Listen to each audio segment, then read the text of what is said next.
Here we go. Beautiful. Here we go. We should be getting live any moment now. And, well, as we speak, I'm waiting for the stream to go. Yeah, it could take a little while. Obviously, that's how these things usually go. So I'm just quickly refreshing my feed as we speak. Wait,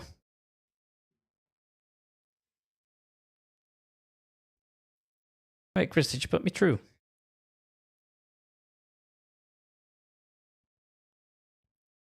Chris, did you put me through? I don't see it. Chris, did you put me through? Sorry. Chris, am I through? Weird, I don't see it on my own stream. I don't see it on my phone. But I am live on the YouTube app. Okay, beautiful. Well, I guess it will come. Thank you. Okay.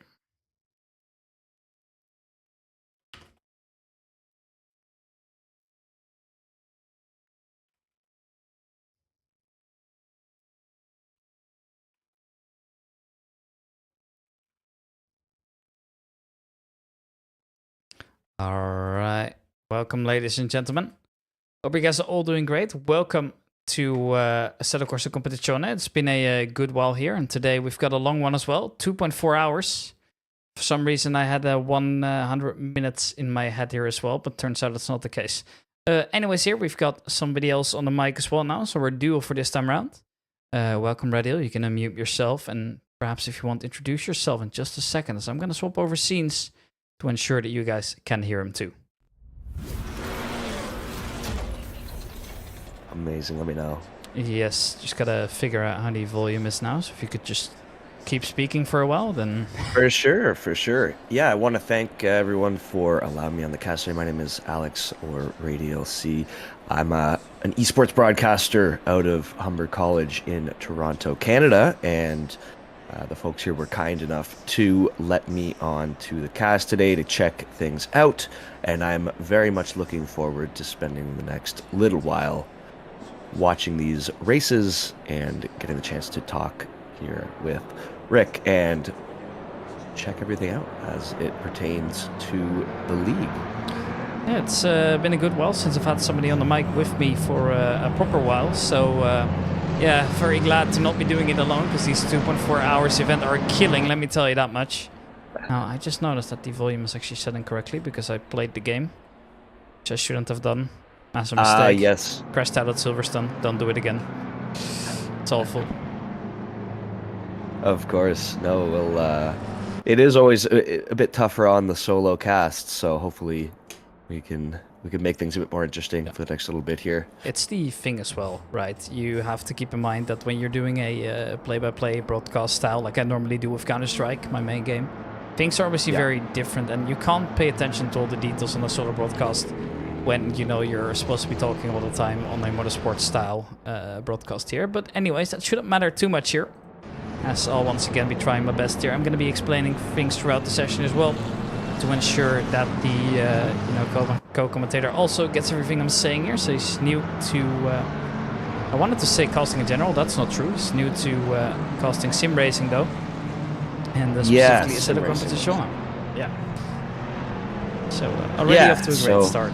Just know that. We've already got new cars and everything, the meta's changed. Okay, and good amount of meta information to keep in mind, I suppose, as well as we change over the cars for the new. This is so it just for everyone here. This is a newer and start of the new season.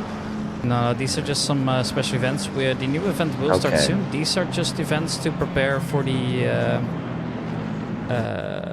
what's it called? These are just preparation for the SRO qualifier event that we're going to be hosting, where the winner of that event will get to prove themselves amongst some other communities.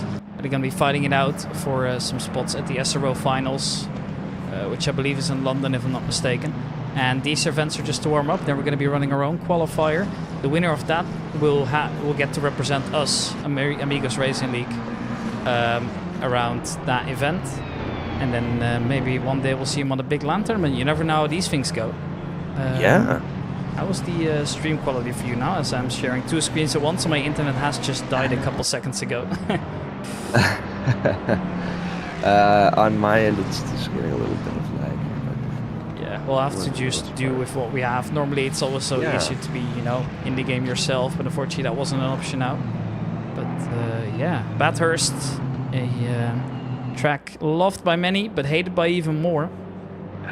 Known for its quite deadly downhill section here, the SS. Turn 11 through 17, that's where most of the action's gonna come down. Arguably till turn 19 even. So it will be a little bit messy as always on Bathurst, but it's kind of in the Amigos spirit, I suppose. There hasn't been a clean race since I've joined the league, so it's just how these things go. That was more than a year ago. That feels so weird to say as well. Okay. Just cresting your anniversary then, are you? Yeah, I don't know exactly when it was. I believe I started in April, but I'm unsure myself. It's very long ago. And that was actually my first motorsports-related opportunity as well, so I've come for a full circle now. There we go, and a year later we're adding on once again, I suppose. Nice little way to do it. Seems like a great community here in Amigos Racing League. Thus far, what I've seen from the community was very welcoming and very, very exciting, so really happy to be a part of everything here. Here we go, the last corner, and then get going here. We're doing a rolling start as we usually are here. The Amigos Racing League. We are approaching the start-finish line. Everybody's making it through. Just gotta wait a little bit longer so everybody's on that straight.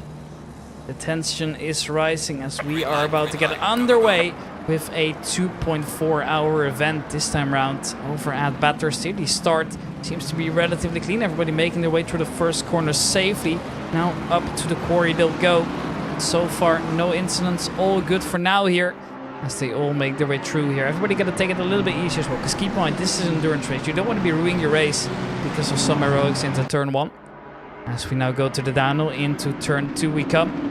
You just see how filled the grid is here. A little bit less than we normally see here. Only 16 cars, but keep in mind that this is a driver swap event, so we're going to be seeing more and more drivers coming anyway. So 32 drivers in total this time around. As the orders changed quite massively. Player into the wall there already. Who's that? That was one of the BMWs. That was Peter Marchione already on a big mistake. No, it was actually BMW ahead of him. So it was Shama Kowalski, a rare mistake. Don't really see him making too many mistakes later on in his brand new BMW M4 Amigos tinted here. They've definitely done well on deliveries, gotta admit it. All these deliveries are so creative. What was pole time? I wish I could tell you. I was late to the party, my friend. Thought I have no clue. That's my fault. We'll have to pull things in here. Unfortunate for Kowalski on the start there, but looking like we have a good field. Libraries are very nice indeed. Big incident early on. Yeah. Petr Kiela going off now all the way back here. I hope he's minimized his damage. It didn't look like too big of a hit, although it could be some bodywork damage already here. I think it's just a scratch for now. You have to pay attention as well that these things could add up over time here. We're with Dominic Gies here, making his way through the faster part of the circuit here. Then you've got the chase coming up, and it's a little bit on the oversteery side. Has to cut across the grass. Does find his way safely on the track as well, but that does mean that David Hill's gonna extend his lead on him just a little bit further. Now, also some information for you here, Radio. The Mustangs are completely new. This is the first event we're running with them. They were added as an update. They were supposed to release with another update, but they didn't get them ready in time, and they didn't want to delay the update. And then, well, we just randomly got a surprise car, which I guess we'll happily take. Okay, and how long has it been on that? 2 weeks, 3 weeks. I'm not entirely sure. Yeah, it's pretty new. Okay, yeah. There's been some controversy around it already to make it even worse. Because Ford, all the manufacturers, right, when they have to, when they get their cars added into the game, because it's a licensed game for some of the GT series, right? Yep. What happens then is that you have the BMW once again on a wide line, but you basically have to get aero tunnel data, right, to make sure that the aerodynamics is alright, but they didn't actually do that. So instead they've decided that they'll just put the arrow map on the of the BMW M4 on the Ford, which means it's technically not a real Ford, and it's basically just a BMW with a different engine and driveline, but still some of the driver characteristics. So it's a little bit of a odd one out for now, and I hope they can get it fixed later on. But I must say, it is such a stupid. A little strange. Oh, absolutely. Yeah. Absolutely. No, it's fun to see the additions. Interesting. Interesting sort of controversy there, I suppose. I suppose it helps drivers adapt to it a little bit, though, if they have a more familiar basis, perhaps. I'm not sure how much we've seen from these Mustangs so far this past couple of weeks, but at least Hill is doing well so far, it seems. It's been nicely up, B5 for now. As Kai Cunahan is getting his way past the Ford here of Tommaso Bocci, but it will be the McLaren to make small mistakes. Now he's had to compromise, and maybe that will be the switchback later on. No, it actually appears that we might see him pit early. Did I see that correctly? Yes. So we have our first driver into the pit now. Now it's Tommaso Bocci already. Massive damage to the front. I don't know what happened there. We saw the Mercedes behind earlier have a tiny touch into the barriers. Although definitely looked like it was some damage that needed to be accounted for. And also Petrocchiella coming in now. So we're 2 pits early. And well, there are no mandatory pit stops in this event, but everybody's going to swap over eventually. Your tires generally last about, I don't know, 90 minutes if you're not willing to sacrifice a lot of pace. So everybody's have to come in, and obviously we're going to see some driver swaps along the way as well. Because this is a duo event, so both drivers are supposed to be driving eventually. But already you see the field kind of falling apart. Some drivers escaping through the front, whereas the more careful drivers, or perhaps the less experienced drivers, are making their way towards the back side of the field a lot as well. But yeah, Bocci and Caleb are so far behind already, and it's only been 2 laps, so that's not too great. That's a tough one, and I mean, with an endurance event like this, you expect that they can make up the ground later on, or with their driver swaps, perhaps, or are they starting to fall too far behind? Would you think? Well, it's gonna depend as well, right? Because Bocci has a teammate who's done really well last season, so I know they've got pace, but they're in the Ford as well, which is a car that, you know, not a lot of the drivers are very familiar with. And basically the thing with it, as it's kind of described as a boat, in the sense that it doesn't really turn as well as you want it to. So on a track like Bathurst, that's going to cost you a lot of time. Although they have to serve their mandatory pit stop, of course, with a driver swap possible as well. But even then, it's tough. You have to come in anyways for tires later on. You can't last 2.4 hours, which makes me think that they're in for a tough one. But you never know. Everything can happen, of course, in such a long period of time. Yes, I now see the Ford Mustang rejoining on the lap out already here. Now it's kind of like, yeah, the odd one out here. The Mustang you see in front there, that one's actually on a different lap now already. And we're only a couple minutes in, so things might get messier as it is a battle at the front. It's Andrei Porshakov following the Marco, getting pushed up by Clive Bixby as well. But the pressure's on here. And we'll see what comes out of that. The upside though here is that Bathurst is quite a hard track to overtake on this kind of section, so you kind of just have to stay behind compared to Monaco and Formula 1. You can't really go for an overtake here, it's just too tight. With the elevation as well, it's going to be tough. Absolutely. Lots of long straightaways though, as we look at our courses here coming up after the S's. So perhaps an opportunity to try some overtaking, but it could be a little difficult. Yeah, so basically how I consider it like this is anywhere from corner 2 to 10 it's possible to overtake, but it's very difficult, and then everything like from turn 10 on till like 19 is a no-go. Yeah, there's no way of going safely side by side here. You have to keep in mind as well, just look at how tight it is, right? One small mistake, you're into the wall somewhere, which is why this track is loved by so many GT racing fans over the world. And well, it's definitely one of the least forgiving tracks. That's what I do know for sure. Right, absolutely. So many opportunities for the small mistakes, and like you said, you can sort of see some of the pains that can take on a driver here. And have we gotten a driver swap already? Am I seeing that correctly? You are correct, actually. It's Gianluca Rigatti making his way in, as well as Jan Sivek, who has taken over the wheel of the Mercedes. So well spotted indeed. I didn't even notice it yet. But yes, there have been 2 driver swaps. As you can see as well now, it shows green next to their name, right? Right. On Rigatti and Sivek. That basically means they've done all their pit stops they need to. Now, I don't think they're going to let one driver, drive for 10 minutes and then have the other finish the race for 2.4 hours. But that would technically be allowed, but I doubt we're going to see that. And well, as you can see here, go on. That would be an impressive run, or 10 minutes versus 2 hours 15. It's doable, but it's tough as well, though. Like, a 2-hour stint is exhausting, right? Especially if you consider how hard it is. You have to keep focused all the time. If you make a small mistake, you're done for. And you know this as well. Now, this is interesting because we did just see Porshakov make his way past Clive Bixby, pushing him down to 4th here in a section where you normally don't really get to see a lot of overtaking. So nicely done by the Russian to make his way past, as Clive Bixby is now the one chasing. But he also knows he has to be patient about this, right? You can't immediately go and overtake. You can't send it into any of the corners here. You just have to kind of wait and see if a new opportunity arises later on. You can see as well on the race control how close the gaps are, right? 0.1 seconds, for example, which means they're very close. And I wouldn't be surprised if he goes for a dive here. Okay, we'll have to keep an eye on them. Look at these. Is he gonna do it? Not on this corner, on the next one. Outbraking, perhaps. And a tiny bit of a touche, but he does make his way past.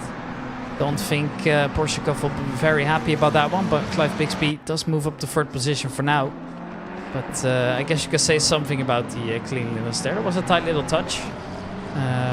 Nobody really wanting to give space this early on in the race, of course, as Dominic Gies has also come in to serve his mandatory pit stop. So we've got a fair few early pit stops here, a few early driver swaps. Do we have a cap on the amount of driver swaps that a team can do, or is it up to their No, not as far as I know, at least. Okay. Not to the point where that's like a thing that you might get into trouble for. Right. I think maybe they'll do it on like these 24-hour events. Maybe there's like an unwritten rule, but I don't think something like that is hard-coded into the game. But you have to keep in mind as well, normally we do solo championships, so for me, I also don't know a lot about the driver swaps event here. Now, actually, that's made me curious as well. Who is Dominic Gies teamed up with here? Oh, it's Chris Tedder, of course. I should know that. He's the owner of the league. He told me this. Good to know. I'll have to keep an eye on him when he gets in the race here. If they get... It's actually interesting as well. Chris Tedder was the initial driver that raced in the GT2s last season. Basically, normally we do GT3 cars, but since previous season, I think we've always had like an extra split with a different kind of car racing in the same server. That has been the GT2 cars, so cars with less aerodynamics and more power last time round.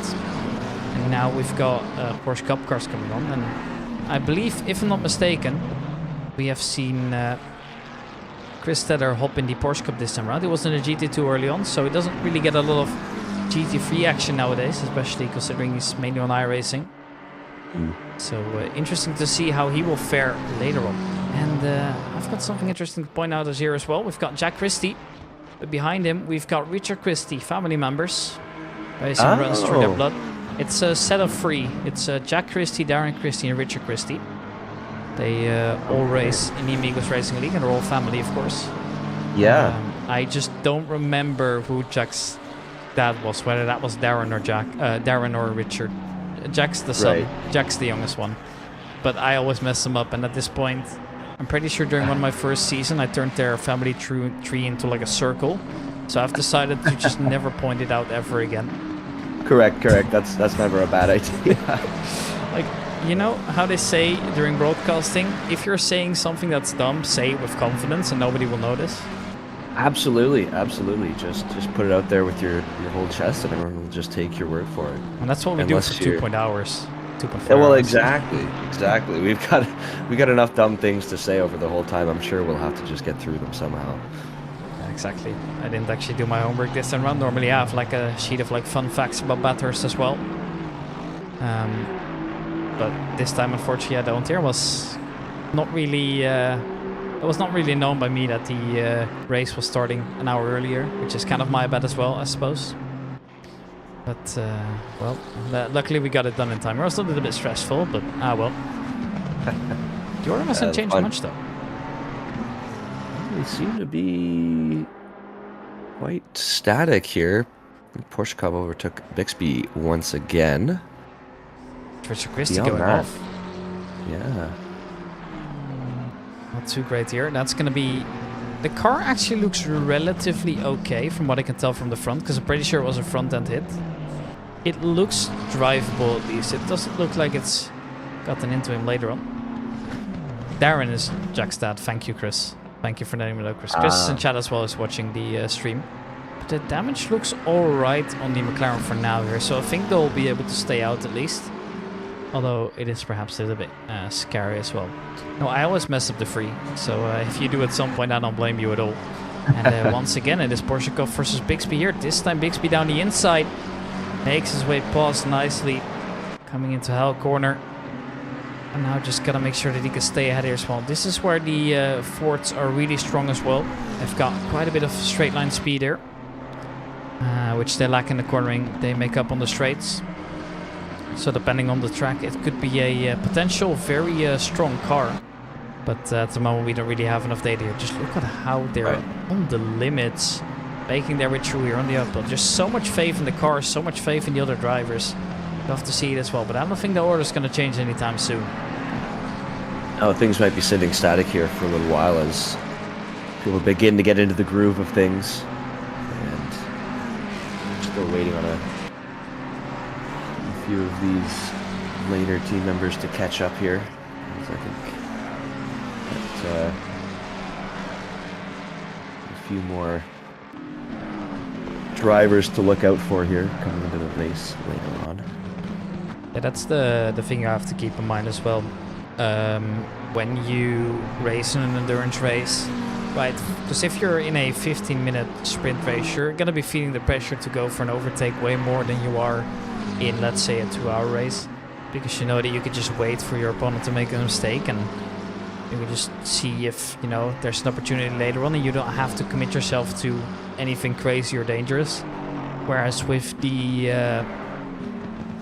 you know, these shorter races, you're going to be feeling that pressure way more. So that's also why you get a little bit less overtaking in these endurance events, which is fun to see as well. But it's Michael Thomas leading here as we head into lap number 8 now. And he's created quite a big gap for himself already. 4 seconds to the car behind. And he's just going to be building on that as much as he can there. Now the thing is, I know there is quite a difference in terms of skill levels that we have in the servers. So I wouldn't be surprised if some teams here are a lot more, you know, like variable in skill levels. So maybe we've got some less experienced drivers headed into the race later on as well, which could obviously change the result for quite a bit. And this is Davide De Marco, one of the Italians joining us from ACC Italia. See it in chat as well. Yeah, we've got a lovely community. People always tune into the streams as well to support their favorite team. So I always like to, you know, give them a bit more screen time if I can. Sure. Give them a shout out and make sure to feature the what the fans are rooting for, as it were. Yeah. Now, interesting question for you. If you're in this endurance race, do you start the more experienced driver or do you start the less experienced driver? What do you think you would do on that scenario? So what you usually see is there's kind of two strategies that I think are both valid, right? Sometimes I think what might be best is to let your most experienced driver do the qualifying, as he's most likely quicker on the you know, the fast laps, pushing it to the limit, just a little bit more comfortable, and then letting the slower driver just kind of start and defend. Or what you could do, just accept you're going to be slower in qualifying, and then see how far the you know, the faster driver can recover among the chaos. Because if you think about it this way, the driver you've got ahead. Like if you've got your 1.5 hour done or whatever your split's going to be, at that point the field's going to be stretched out a little bit more as well, so you can be a little bit more comfortable bumper to bumper as well. So I don't think there's a, you know, better or worse strategy in that sense. Although I do always like if the driving time is kind of equal, but that's up to them as well, right? You could do 20 minutes on one driver and the rest on the other. But I think if they kind of split in the middle, which is what I suspect most drivers will do, and that's always going to be a little bit more fun there. We've got another car coming in here. It is Aaron Sparks with a very damaged looking Aston Martin. Looks like he's had a touche somewhere out there as well. So yeah, as expected, Bathurst takes its toll. Absolutely, we're seeing it very quick here. Lots of action happening. Lots of these touches, as you say, and I'm sure it's going to be fun. It'll be interesting to see how the fatigue does affect the drivers later in the race on such a notorious track.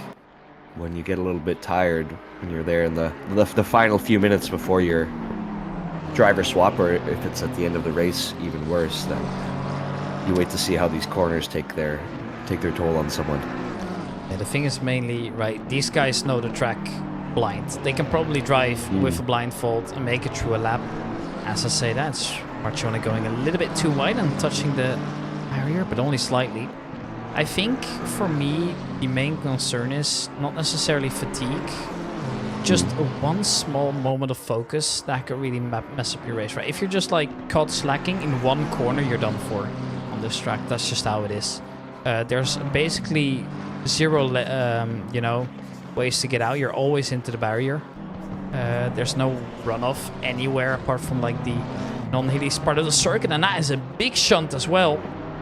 Jack Christie, big mistake. But he's able to survive at least, but he does lose one position, and that McLaren looks a tiny bit beat up as well. Yeah, that's a tough one. A couple of was it Jack earlier with the slight touch up, or was it? I think it might have been, yeah. Yeah, I believe it was. But still able to maintain, still in the 9th spot. Working very closely with the family. Oh yeah, Christie's next to each other.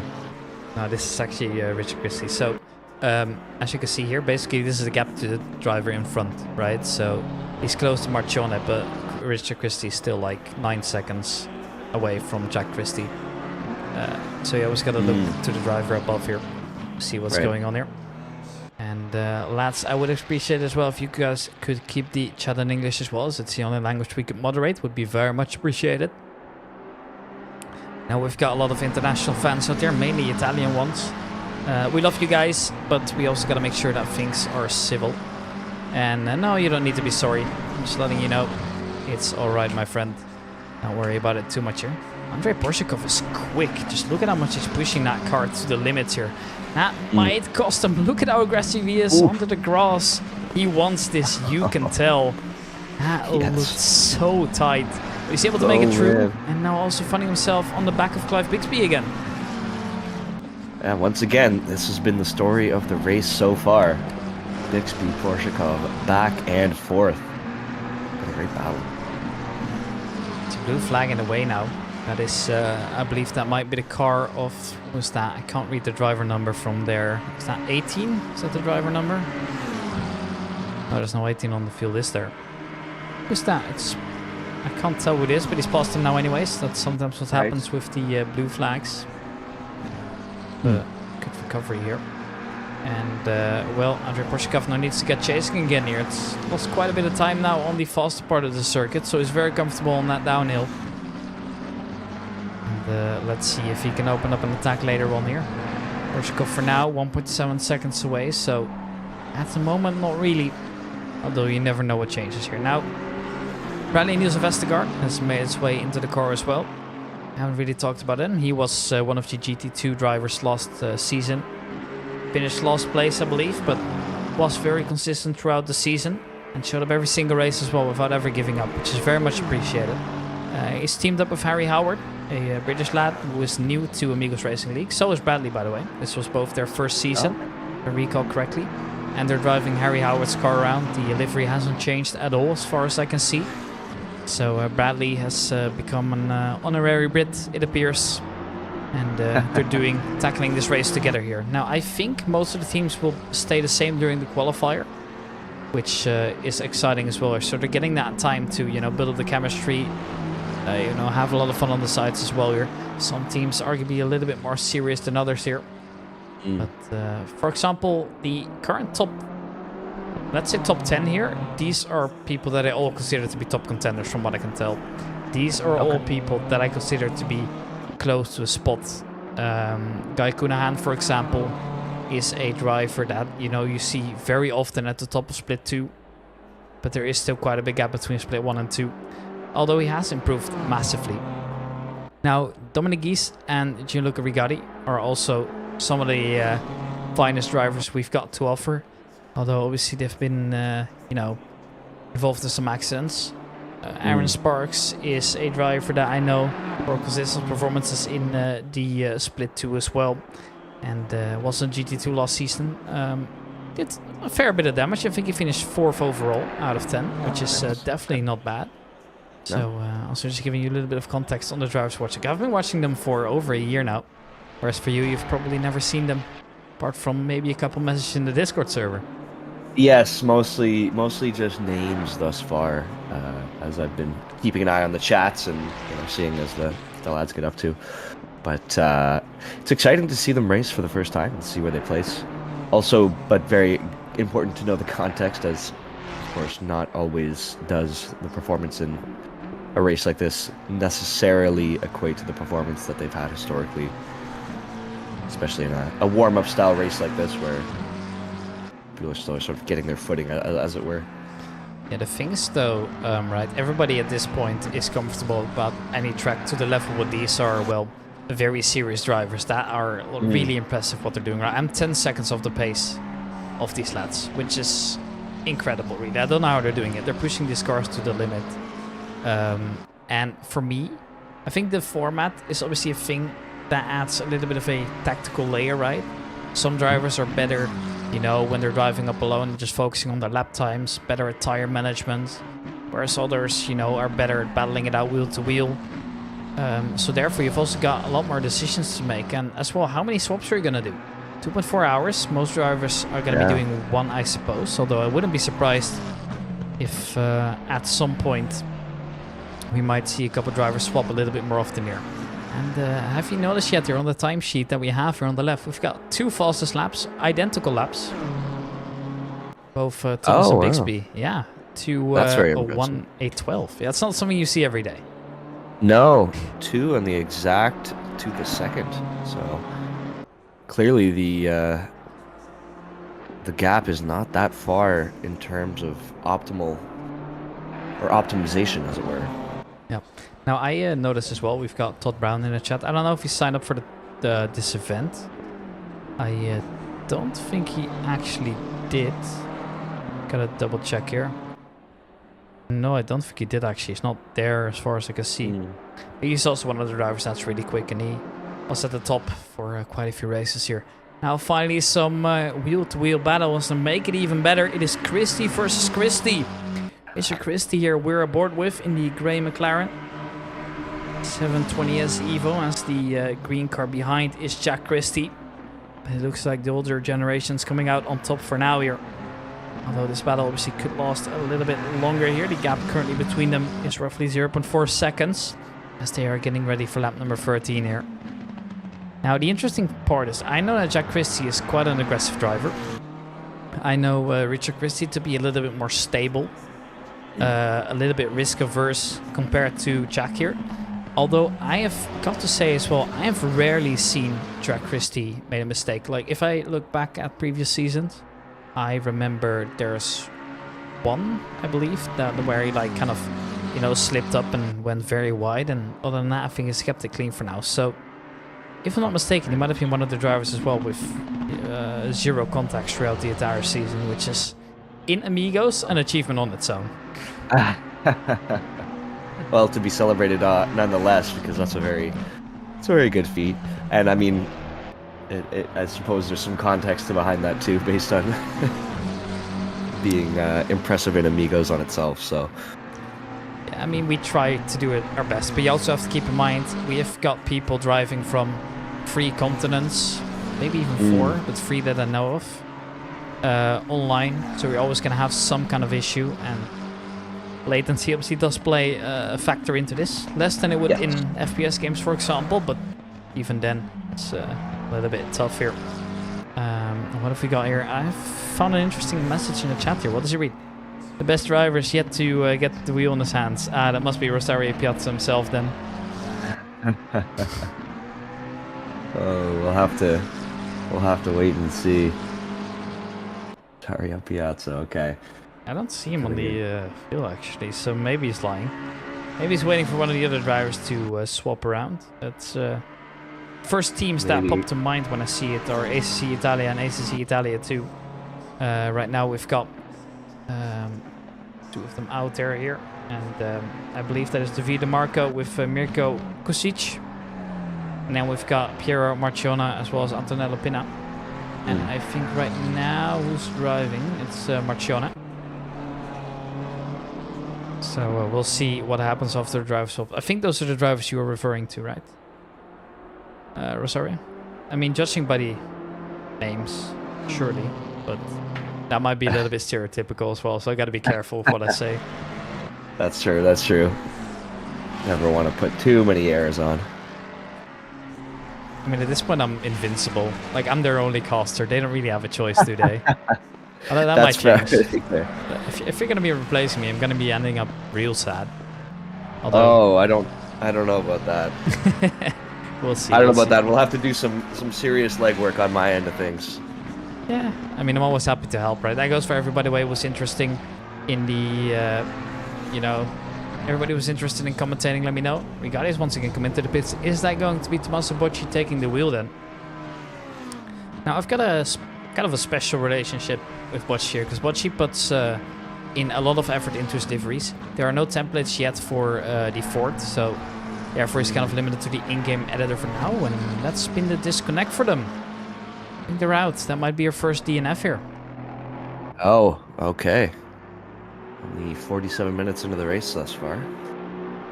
And it does look that way, doesn't it? Yeah, well, they've disappeared from the server. They've disappeared from the timesheet, so I think it's fair to say that it's GG. But yeah, as I was saying with Tommaso Bocci, he puts a lot of effort into his liveries. And last season, as every season, by the way, we do this every season, but we have a thing that is basically an end of season awards thing where we give away, you know, some awards based on fun things that happen on tracks. For example, we've got the Lead Balloon Award for losing most positions on a race on average, or like, you know, the Saturday Man Award for the best qualifier or whatever. And this time we also had the livery contest where they picked up, I believe it was 10 liveries that were raced with throughout the season. And then basically they had a community vote as to, you know, which one was the greatest. And him being Italian, he went all out on the liveries as soon as we got to the Italian tracks. We had a Italian triple header, with that being Misano, Imola, and Monza. And he was the one who was lucky enough to, you know, win the award, as he made a stunning looking livery for that McLaren. But this time, unfortunately, out of the race, as we just saw in the background, that Porsche has made his way past Bixby again. Once again, we're back to this same battle. It's been happening the whole time. Probably the closest, I would say, closest two members of the race thus far. Back and forth this whole entire time. That's how good racing's supposed to be. Absolutely. You love to see it, especially when they're fighting for higher positions as well. Third and fourth, always highly coveted. Get the chance to try and catch up to the thus untouchable Michael Thomas.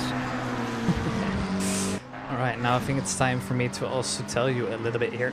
I have gone over it shortly. Last time we were on the call doing some prep work. But as you can see right now, if I swap over to the time screen, you'll see that every driver's got a handicap. Basically how that works, we've got Low Fuel Motorsports, a platform that's released a balance of power to decide, you know, which car is too good and which cars aren't strong enough. So all the cars that have added weight are some of the faster ones, that mainly being the McLaren for now. And some cars that are a little bit worse, well, they get removed a couple kilos here. For example, we've got minus 20 kilos on the Ferrari 296. It's basically just to keep the field a little bit more equal, meaning it now comes down to the driver more. Obviously, some cars still favor certain driving styles. Obviously, that being a massive difference with, for example, front engine versus rear engine makes quite a bit of difference in handling. But now it's all down to preference and not just which car's the fastest. Yep. Absolutely. The handicaps are always a good way to make things more exciting, I think. The thing is, you can't do it in much other games, can you? For racing, it's quite easy. You can add weight or remove weight on a car. But what can you do in, for example, Valorant, right? Give somebody like a 3-round lead, like at the start? Yeah. Or... There you go. No pistols only. I don't know. Yeah, exactly. No rifles. I don't know. There's not even really a good way. You're not wrong. True. Now, Sean Kowalski is just headed out of the pits right now. In case we're back onto the track lines, we've got Jack Christie now out of the server and into the YouTube chat as Dan Pickles has taken over his spot here. Welcome, Jack. Hope you're doing great. I've got a new commentator on board today. I've already shown a bit of the battle that you had with Richard. Or Richie, I should say. Probably that's what he goes by. And that was quite entertaining to watch. But now you can just sit back and relax, as far as relaxing goes, when you watch your teammate making mistakes over at Bathurst. But anyways, welcome to the stream, my friend.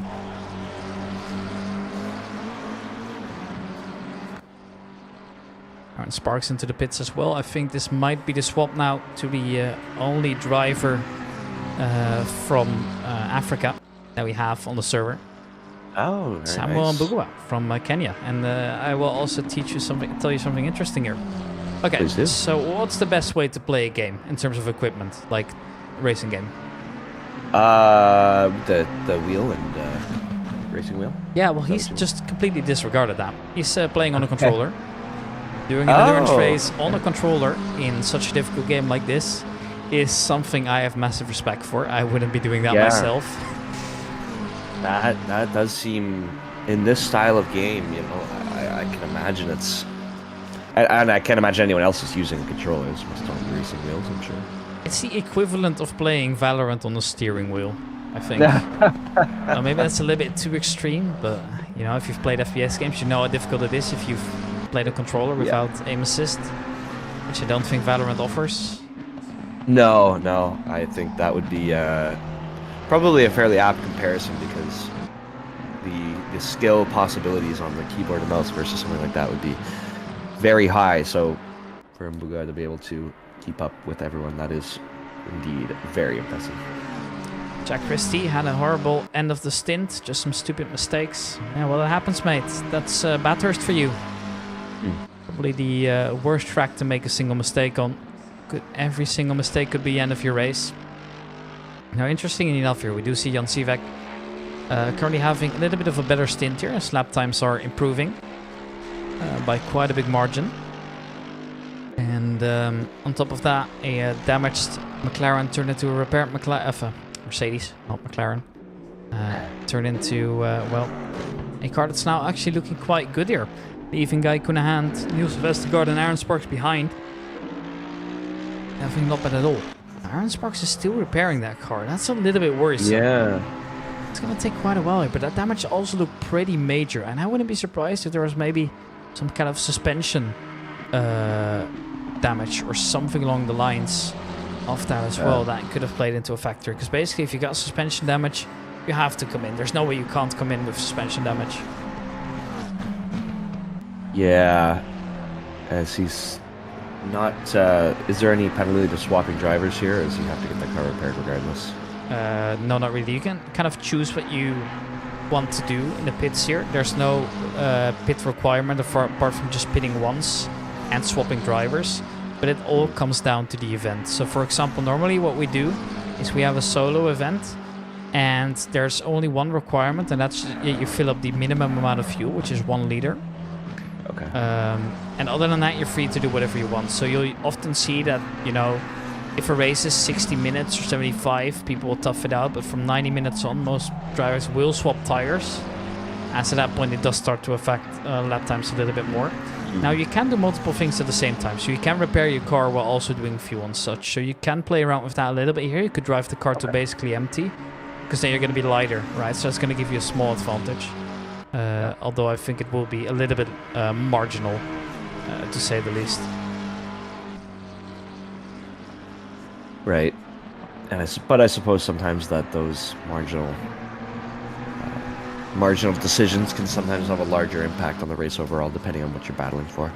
Most definitely here. Now, in these kind of events, drivers are a little bit further away as there's less cars on the grid, but you'll usually see that it's not uncommon for the top 3 to finish within like a couple seconds, and the top 10 to 18 be like, you know, 5 seconds apart at maximum.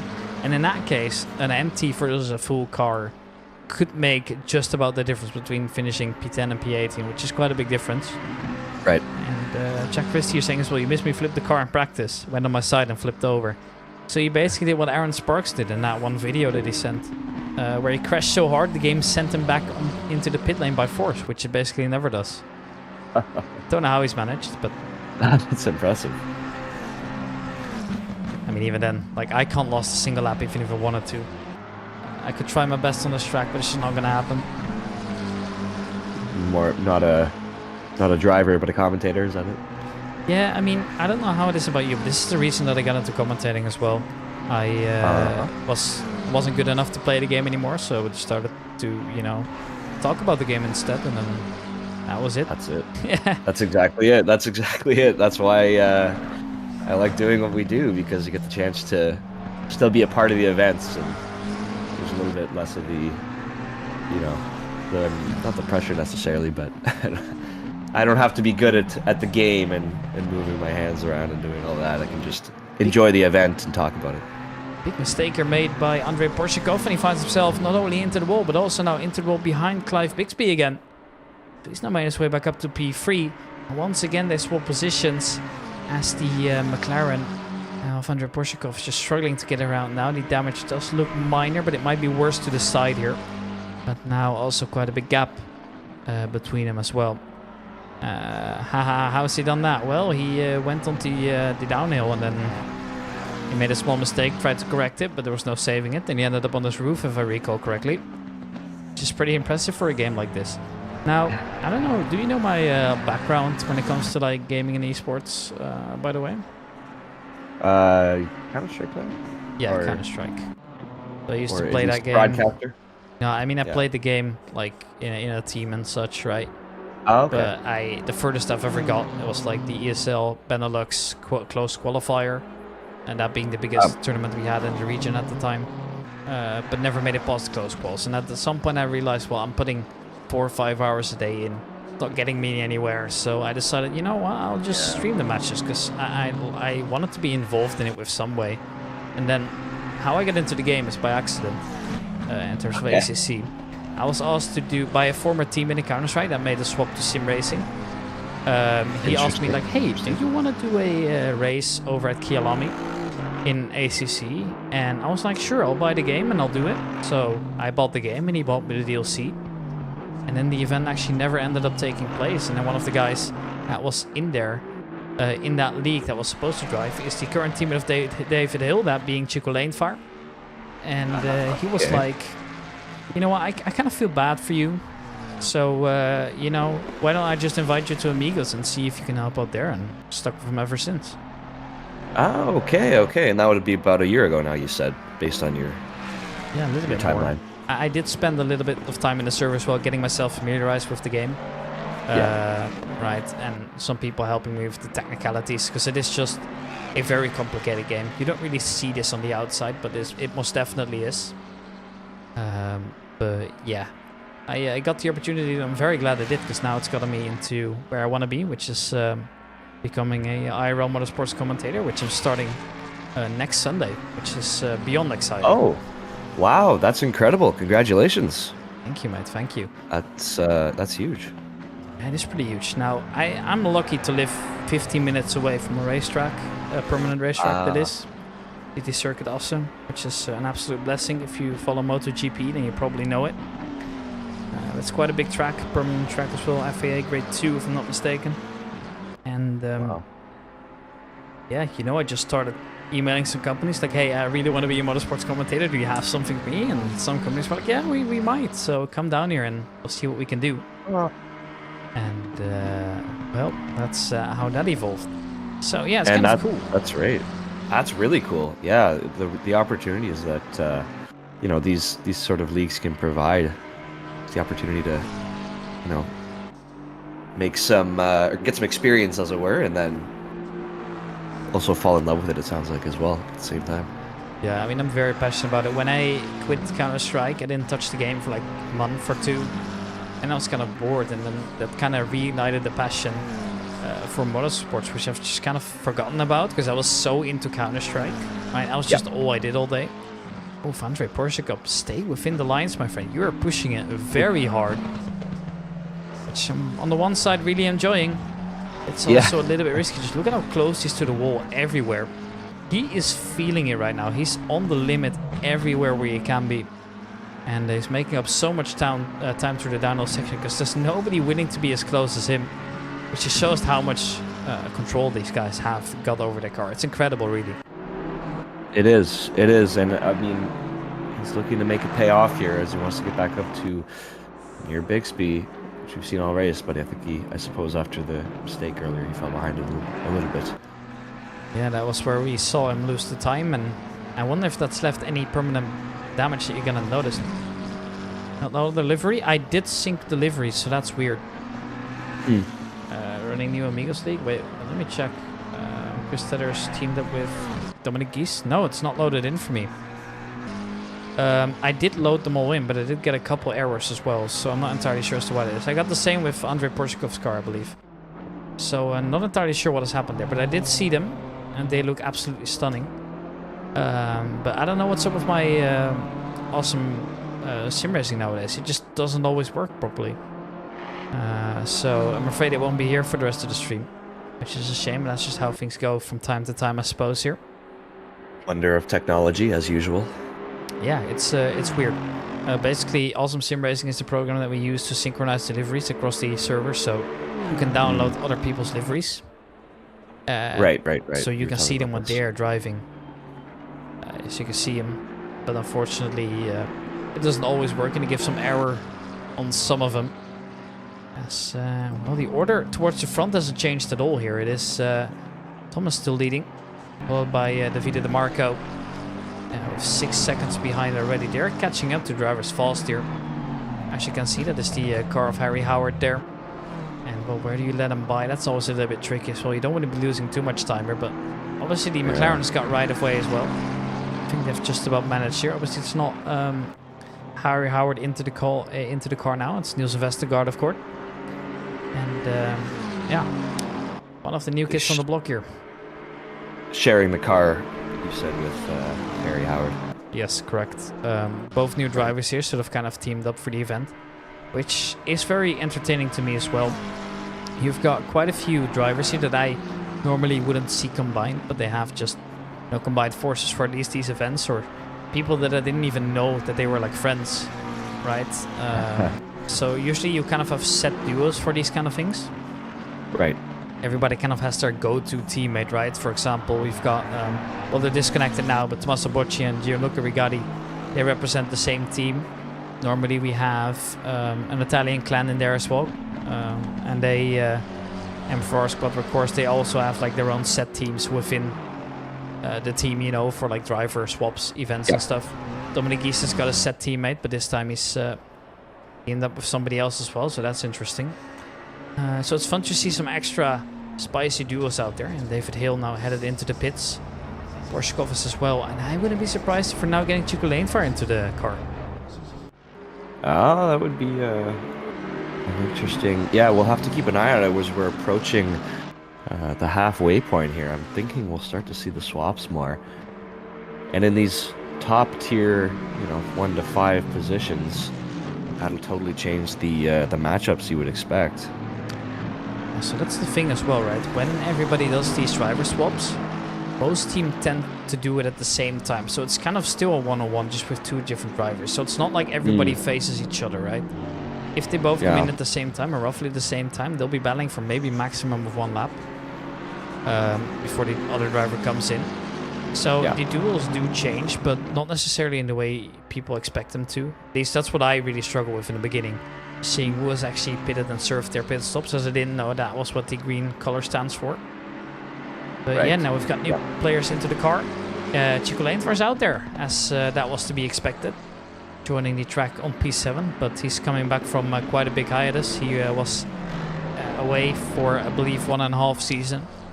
Rejoined midway this season, and now has found motivation to race again. And I'm very glad he did, because I kind of missed him, not gonna lie. This is the man that has gotten me into the server and has gotten me onto the comms box. And I'm very grateful for everything that he's done for me. And now it's fun to see him out there again. He has been in a lot of different cars as well. He's been experimenting, this time in the Ford. But I think if there's one driver that comes to mind when I think of multiple different cars, then it must be him. He's been in the Porsche, Audi, Aston Martin last season as well. Now in the Mustang. So he's, you know, definitely not a one-trick pony. Or however you say that in English. I'm not even sure if that's how you say it. That's it. No, you got it. Yeah. I wasn't sure if you guys had like a different... Sometimes this is what I notice, right? When I use something that's like a figure of speech, and I like translate the Dutch one into English, and people are like, oh, do you mean this? And I'm like, yeah, that's probably what I mean, but we just use probably, like different things, right? And I guess that one's 1-to-1. That was good. Yeah, no, to be honest, not really. We don't really use the term one-trick pony at all. It is just a thing that I remember vaguely. Yeah, to be fair, I don't really understand it, actually. I don't really know. Well, I guess it's coming from horse racing or something along those lines. Or the pony shows. Oh yeah, it could be as well. Yeah, something like that. But not too popular these days, unless maybe it's a high society thing that I'm not familiar with. Yeah, it's not for the plebs like us. No. I don't get invited to the horse tracks either. I mean, why would you need 1 horse if you could have 500 horses in a car? Yeah, exactly. It sounds better too, right? Looks better, sounds better. You can touch It's just a better experience. Getting the risk, you know, getting the risk of getting kicked in the face. Yeah, that's true. That's true. That's a thing you'll notice as well. I don't know how this is in America, like in Canada, the US, but in Europe, when you go to like a GT3 style race, very often you can just walk between the cars on the pit lane, enjoy them, watch them up close, and some teams will even invite you over to the garage. Just to see behind the scenes as well, because in the end it's a very passion-driven thing, right? It's not like Formula 1 where things are being gate-kept. No, everything's open, and if you get a question, just ask them, and most likely, if they've got the time, you know, if they're stressing in the repair, obviously they won't help you, but if they've got some time to explain something or show something, they'll happily do so, which I think is just also what makes the sim racing and racing community, both of them, just makes it so awesome, right? Oh, absolutely. And that's, yeah, I've never experienced that in North America. I've mostly just, it's been F1 that I've had the chance to go see, so it's kind of that same idea where it's very gate-kept and kind of stingy, maybe you could say. Expensive. That sounds amazing. Oh my gosh, yes.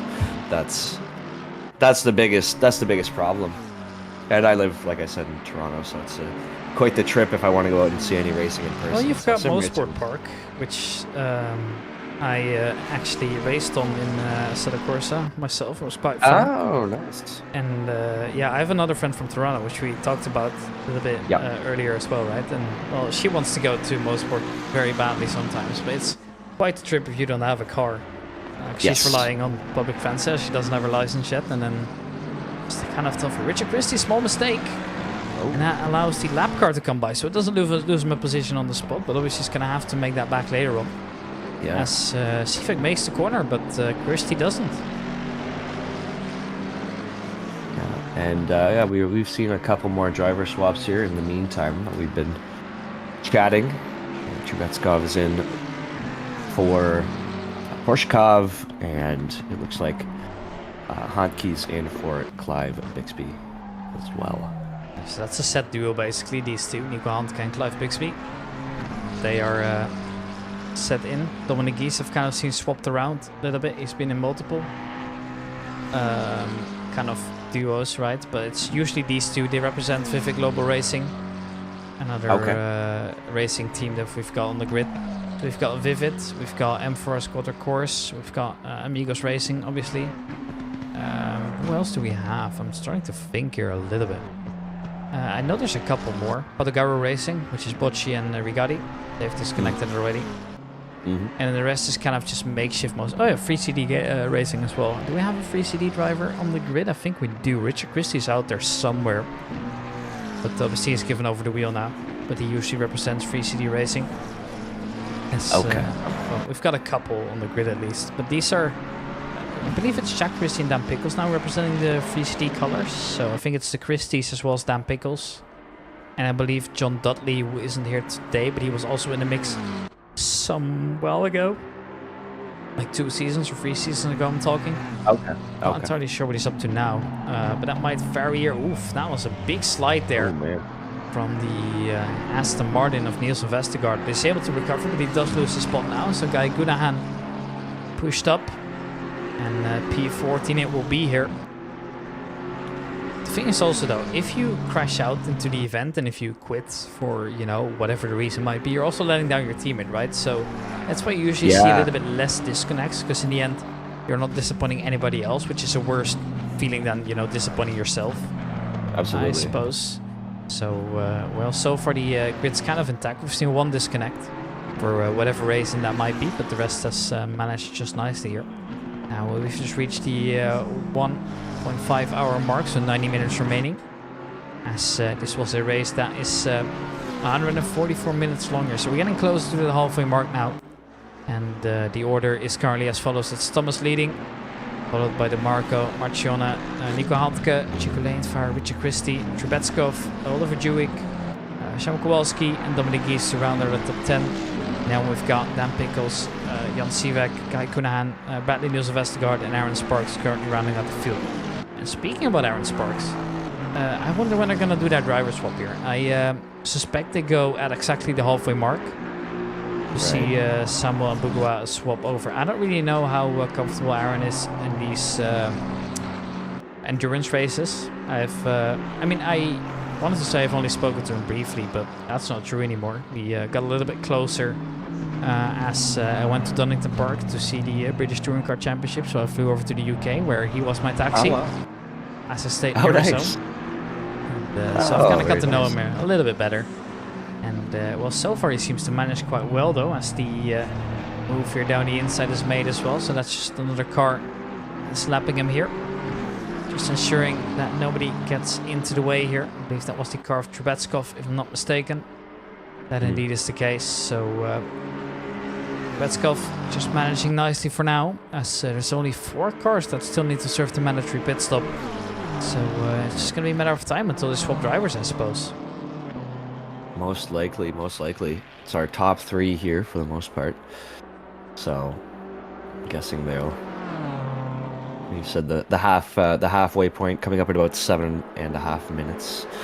So, I expect we'll get a lot of action around then. So we'll have to see how that all shakes out, how the field ends up looking, and this beginning half of the race, and then get into the second, the later, and we'll see if we get any swap backs or what else we have going on. Interesting part here as well is that when you have these driver swap events, or just any events in general, but you especially notice it during driver swaps events, what you'll see is that the front end of the field generally pits later, because if you pit earlier in the race when you're at the front, then suddenly you're behind so many cars that you need to overtake, who are allowed to defend if they want to, because you're not lapping them. So therefore, if you pit too early, you're going to be caught up in traffic, losing so much time. You're ending up shooting yourself in the foot here. So what you'll usually see is that the top drivers will wait until the majority of the drivers have come in, and then pit a little bit later on as well. So you're not, you know, that exposed to the back markers that you have to find your way past as well. Yeah, that makes sense. I mean, maintain your advantage as long as you can, I suppose, right? It's not necessarily an advantage, because everybody's going to have to come in at some point, but the timing will give you a certain advantage or disadvantage, because if you pit and you end up getting stuck behind slower drivers that you can't pass because it's difficult to pass the track, you're going to be stuck there for maybe 3 to 4 laps even. That's going to cost you 8 to 10 seconds, which could just be the difference between P1 and P2 in the end. So you're waiting, and I will suspect that, well, despite getting closer to the halfway mark, I wouldn't be surprised if we're seeing some drivers swap over towards the 1 minute 10 mark, or maybe 1 hour and 10 minutes mark, or maybe even the 1 hour mark. It's not unlikely, depending on how the drivers are feeling here, because it seems like the top 3 drivers are just in the zone and not really, worried about too much here. The traffic's quite clean, and so far they're just able to focus on their pace, focusing on the tire management.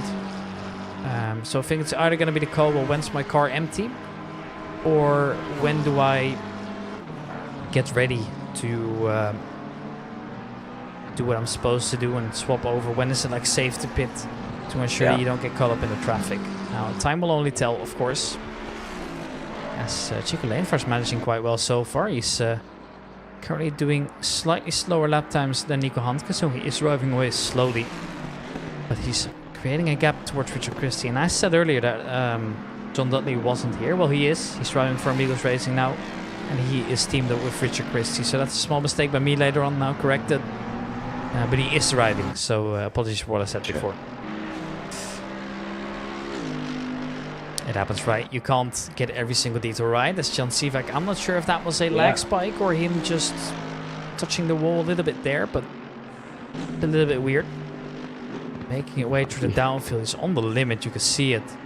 But seems to manage it quite well now. And that car is looking stunning as always. Yeah, we love to see the custom liveries, yes. I mean, it just shows a lot about the personality as well, I think, right? You've got some drivers very serious. You've got some drivers that, are very creative and want to express themselves. It's kind of like a form of art in a way, I think. Absolutely. I think it definitely is. Now, for me, I actually don't even have a driver number yet. So I've still got quite a bit to go. I do help running an esports organization called Senshi Esports, which we actually do have sim racing liveries for, but I haven't really gotten around to racing too much. Although I really want to, it's just that I have no time. Like right now my schedule's looking as follows. I'm working 2 full days, that being Saturday and Sunday. And then I'm working evenings on every single other day. So it's not very nice. It's not very handy, for me to kind of commit to sim racing now. Although I'd love to. I'd love to get some more experience in. I do still run a Sunday server with friends, so depending on how early I get off work, how long it takes for me to get back from the track, I could join that. But even then, it's like no practice, right? No track familiarization. And that's also how you kind of build up that racecraft as well, right? Just getting out there, getting challenged to battles, getting used to how cars work and how they handle. And at that point, that's really what I'm lacking at the moment, sadly. That's it. It's just the constant exposure. Otherwise, it's so easy to get left behind, as it were, and you're not going to have quite the prowess of those that have the time to dedicate to it. Kind of, it's like Counter-Strike too, right? Trust me, I know. We're not going to talk about my hours in Counter-Strike. It doesn't make me very happy. Although now I can justify it. I can say, well, it's my job. Right now that's problem solved. No discussion about it possible. I could just say like, hey, look, this is an invoice that somebody paid for me to watch Counter-Strike. So now stop complaining about me sitting in front of my computer all day. Right now I have an excuse. My mom hasn't said anything anymore about me spending too much time on the computer. Now that's my main source of income, which is definitely No, maybe to legitimize those things. Yeah, exactly.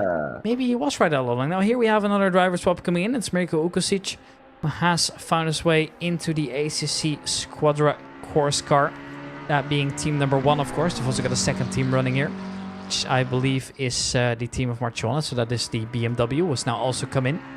So more and more drivers getting their driver swaps done there. And I think Marciona pitting here, as well as Ukosic doing it.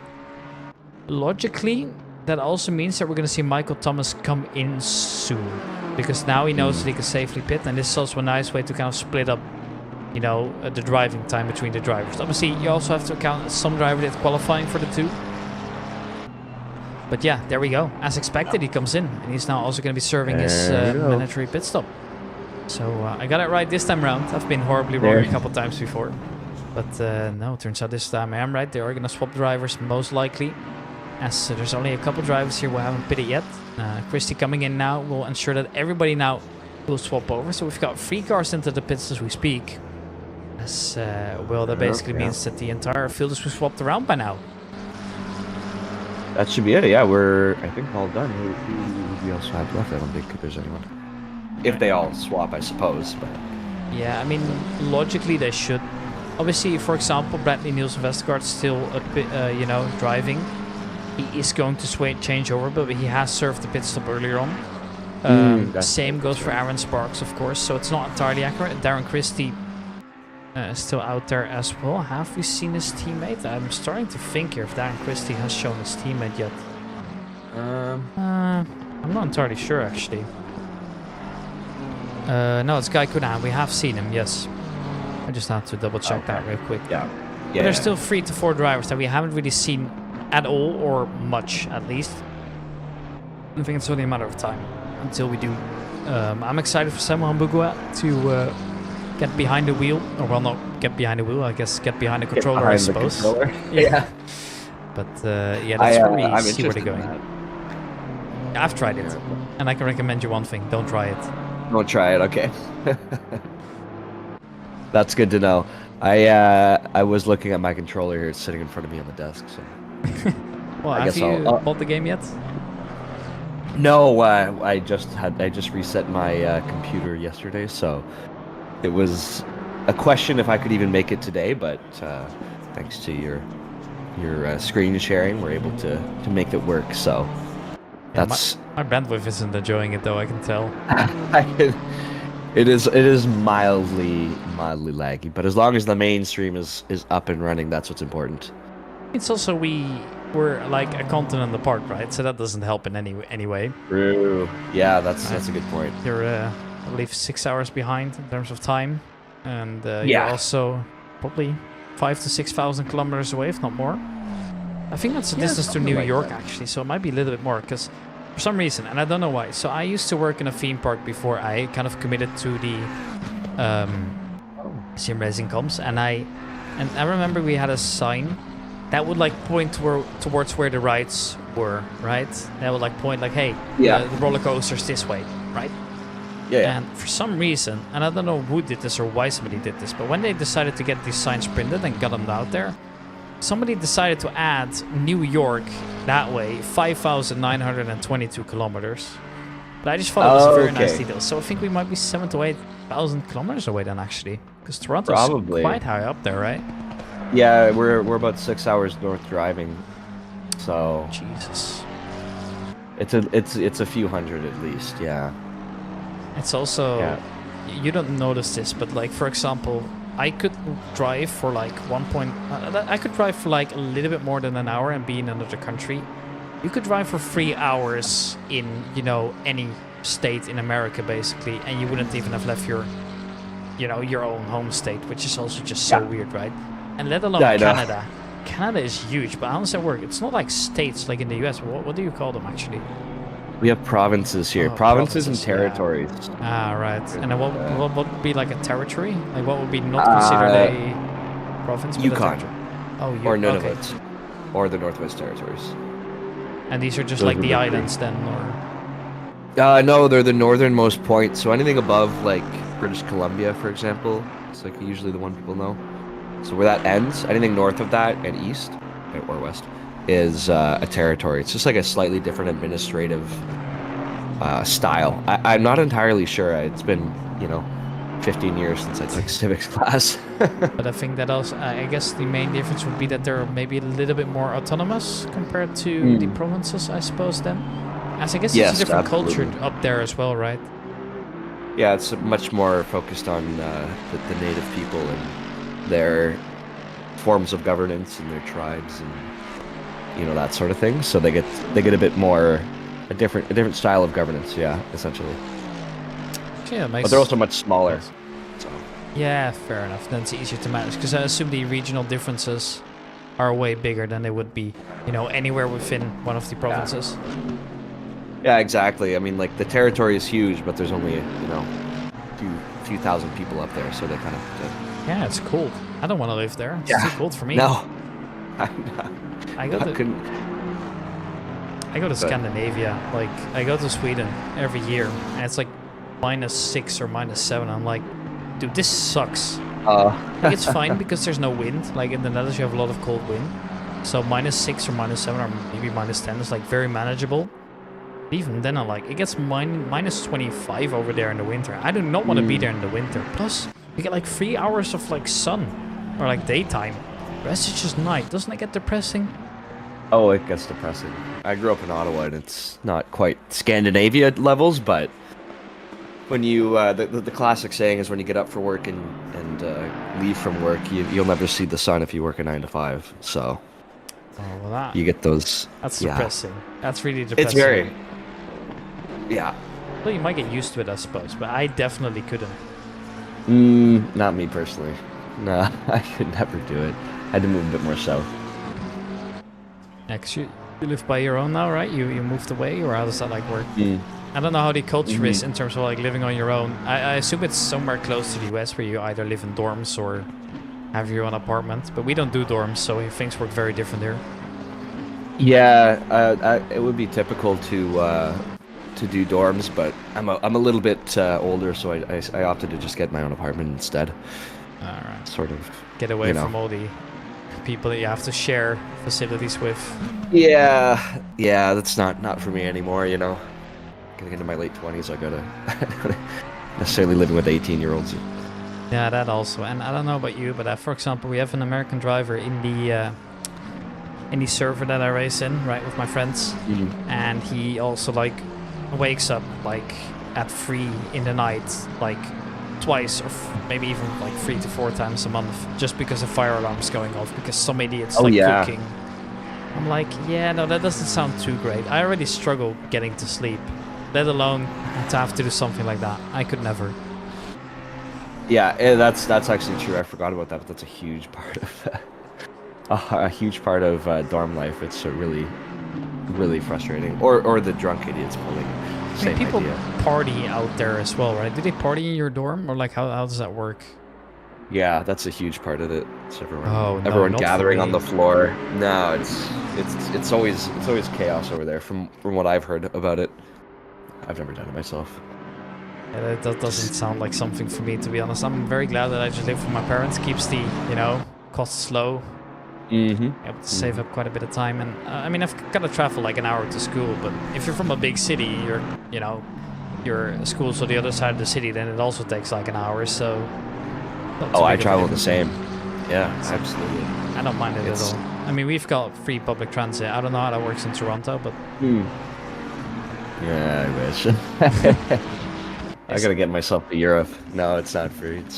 I mean, it's not free for everybody. It's free for students, though.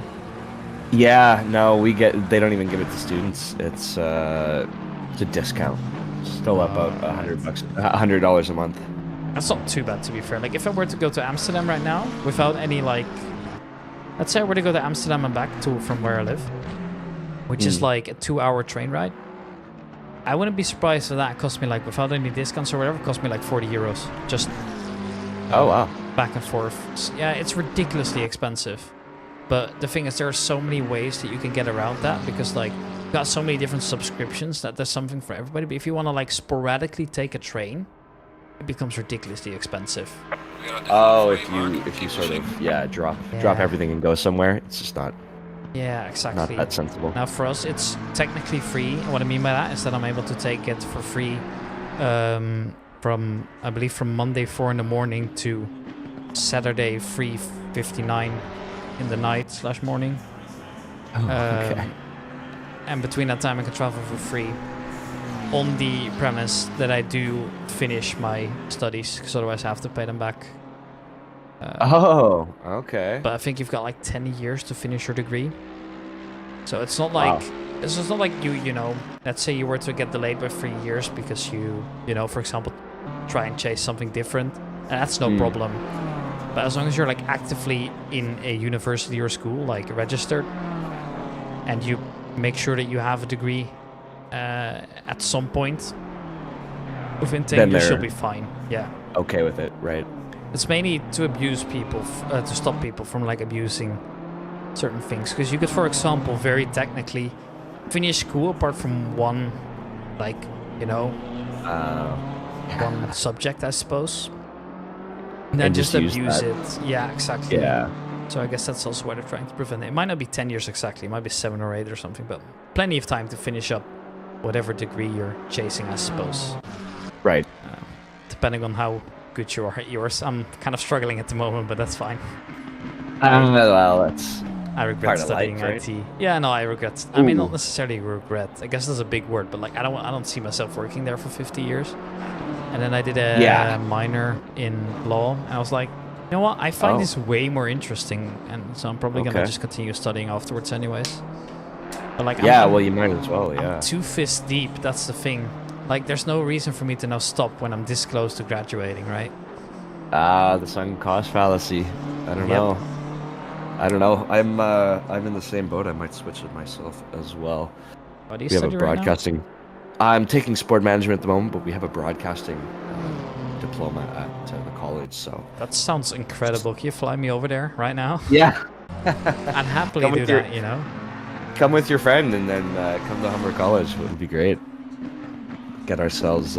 Maybe I could even teach lectures. I mean, I've been commentating for, in total, 2.5 years actively, like, as in, like, you know, seriously. So maybe we could start an esports program. We're gonna need people. Hey, I'm always here, although it's probably gonna have to stay remote for now. But you never know. I mean, I've been in contact with some people, so you know, who knows? Maybe one time I'll fly over somewhere and people are like, "Hey, can you do this?" And I'll be like, "That's kind of the goal, right?" I don't know about you, but I've set like 2 things that I just want to like go for, and even though they're probably not realistic, that's like the thing I'm working towards. So for Counter-Strike, it will be IEM Cologne, a big event in Cologne, Germany, in the ice hockey arena they have. It's the most prestigious event, in my opinion. It is, like, the atmosphere is just amazing. The people there are so awesome, and that's an event that I've been going to every year, and I've been loving it. And then the second one would be, like, some kind of IRL sport, like, you know, racing commentator, preferably, like, Le Mans or something. That would be dope. Sure. Because then, like, you're also in the history books in a way, right? Because those are such legendary events. Oh, absolutely. No, I think it sounds like you're pretty well on your way to at least probably both of those. I could say you already have the IRL racing going with your opportunity you were talking about there. That was pretty interesting. Yeah, and then for Counter-Strike, I mean, I'm working with some pretty big organizations at the moment, but there's no like big tournament organizer. Like, the thing is, you need some kind of experience on a LAN tournament, right? But there's nothing really close to me. They're all basically in Belgium. And that's like 6 hours plus by train, so it's not really doable unless I stay there. But then obviously, you know, I'd have to pay for everything myself. And like, am I paying? Like, is it okay to go to a LAN, work there, and still end up as a net loss, right? That's kind of tough. Because I live all the way in the upper north, so it's quite far away to Belgium still. Oh yeah.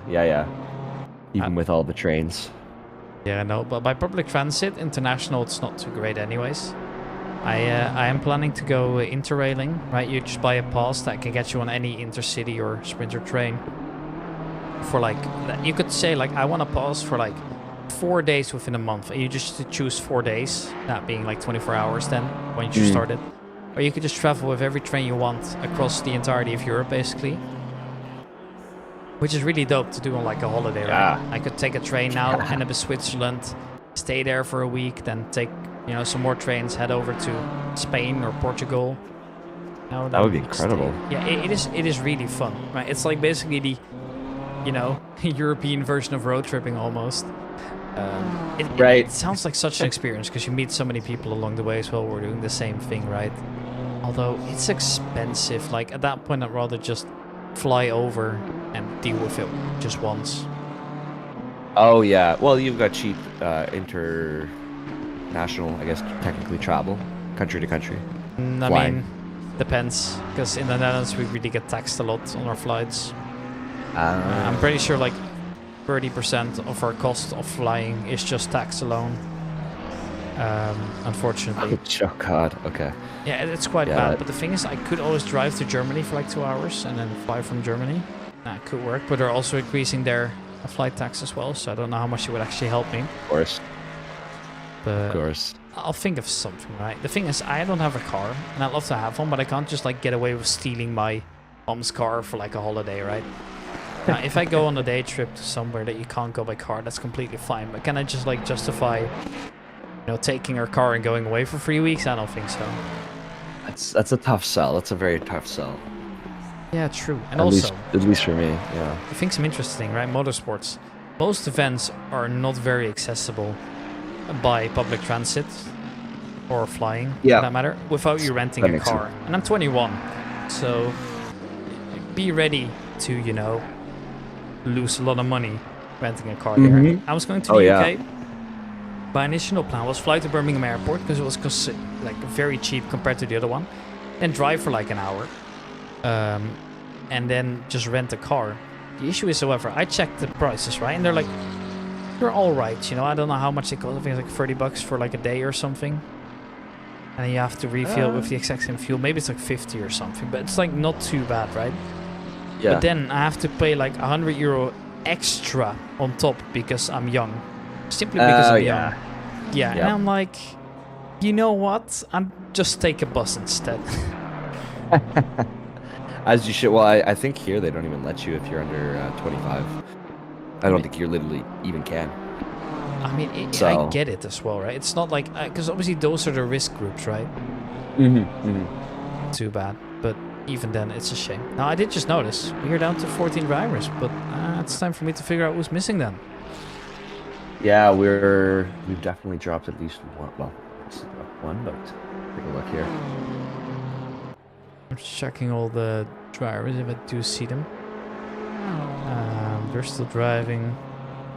Spark's still driving. Trebetskov's still going. Oksisha's still going. Pinna, I believe I saw as well. Oh, it's Shaman Kowalski and Aaron Holloway then? No, it's not. It's is it Howard and Vestergaard? Yes, Vestergaard. Oh, it could be. Yes, I think that might be correct. Yes, they're gone. That's a shame. Like... They have disconnected somewhere along the way. The issue right now is if you look over to the my second screen, so like the times and such, right? Normally this yellow would only light up if there's somebody driving slowly or danger, Okay. And therefore that's like a good indication that something's happened, right? And therefore I know that if somebody disconnects, I can at least see like, hey, they've crashed here. But now, with the current update, it's kind of broken because the game doesn't communicate things in the proper way anymore. So everything's yellow now. So I don't see if there's an accident unless I happen to be spectating that player or seeing it in the background. Or if I just stare at the minimap and see if somebody's driving slower than usual. But that's kind of hard to tell on just the minimap, right? So yeah. Sometimes you miss the action, unfortunately. That's just how it is. Could have, yeah, so it could have been an accident or something like that, and then... Could be anything. Technical issues, internet. Yeah. So many variables here. That's hard to say what's really happened here. I could see if there's been a message in general chat about it, because some drivers like to say, like, hey, we're quitting because of this, or they'll, swear at somebody because it's their fault that they're no longer continuing. Oh, right. Harry Howard had a power cut. Yep, there we are. That's unfortunate. Yeah, that's very tough. That's frustrating as well, right? Bradley Nielsen Vestergaard putting in all the effort. And his teammate gets into the car, and then as soon as he does, he drives 2 or 3 laps, and then just... It's gone. Yeah. No. Yeah, that sucks. No power. No possibility to reconnect for Nielsen Vestergaard, unfortunately, I guess. No, most likely not. I mean, you also got to keep in mind, right? A lot of teams treat this tactically. For example, normally we race an hour later, so some drivers might still be at work. So what they'll do is they'll let the other driver do the first stint. Oh. So they have time to get home from work and then hop into the car when the other one's done. That's a very common practice in these kind of events. Now for this, I think very technically he could join back, but he's already going to be delayed. Then I think they also get a massive penalty because it doesn't register their lap as like counting in, plus you're in the pits, that kind of stuff. So it would be a disaster, really. But yeah, unfortunately to see him gone. That's just how sim racing works sometimes. And we still haven't seen Mbuga here. And Sparks still driving for the majority of this race thus far. Been keeping an eye on him this whole time, but no swap just yet.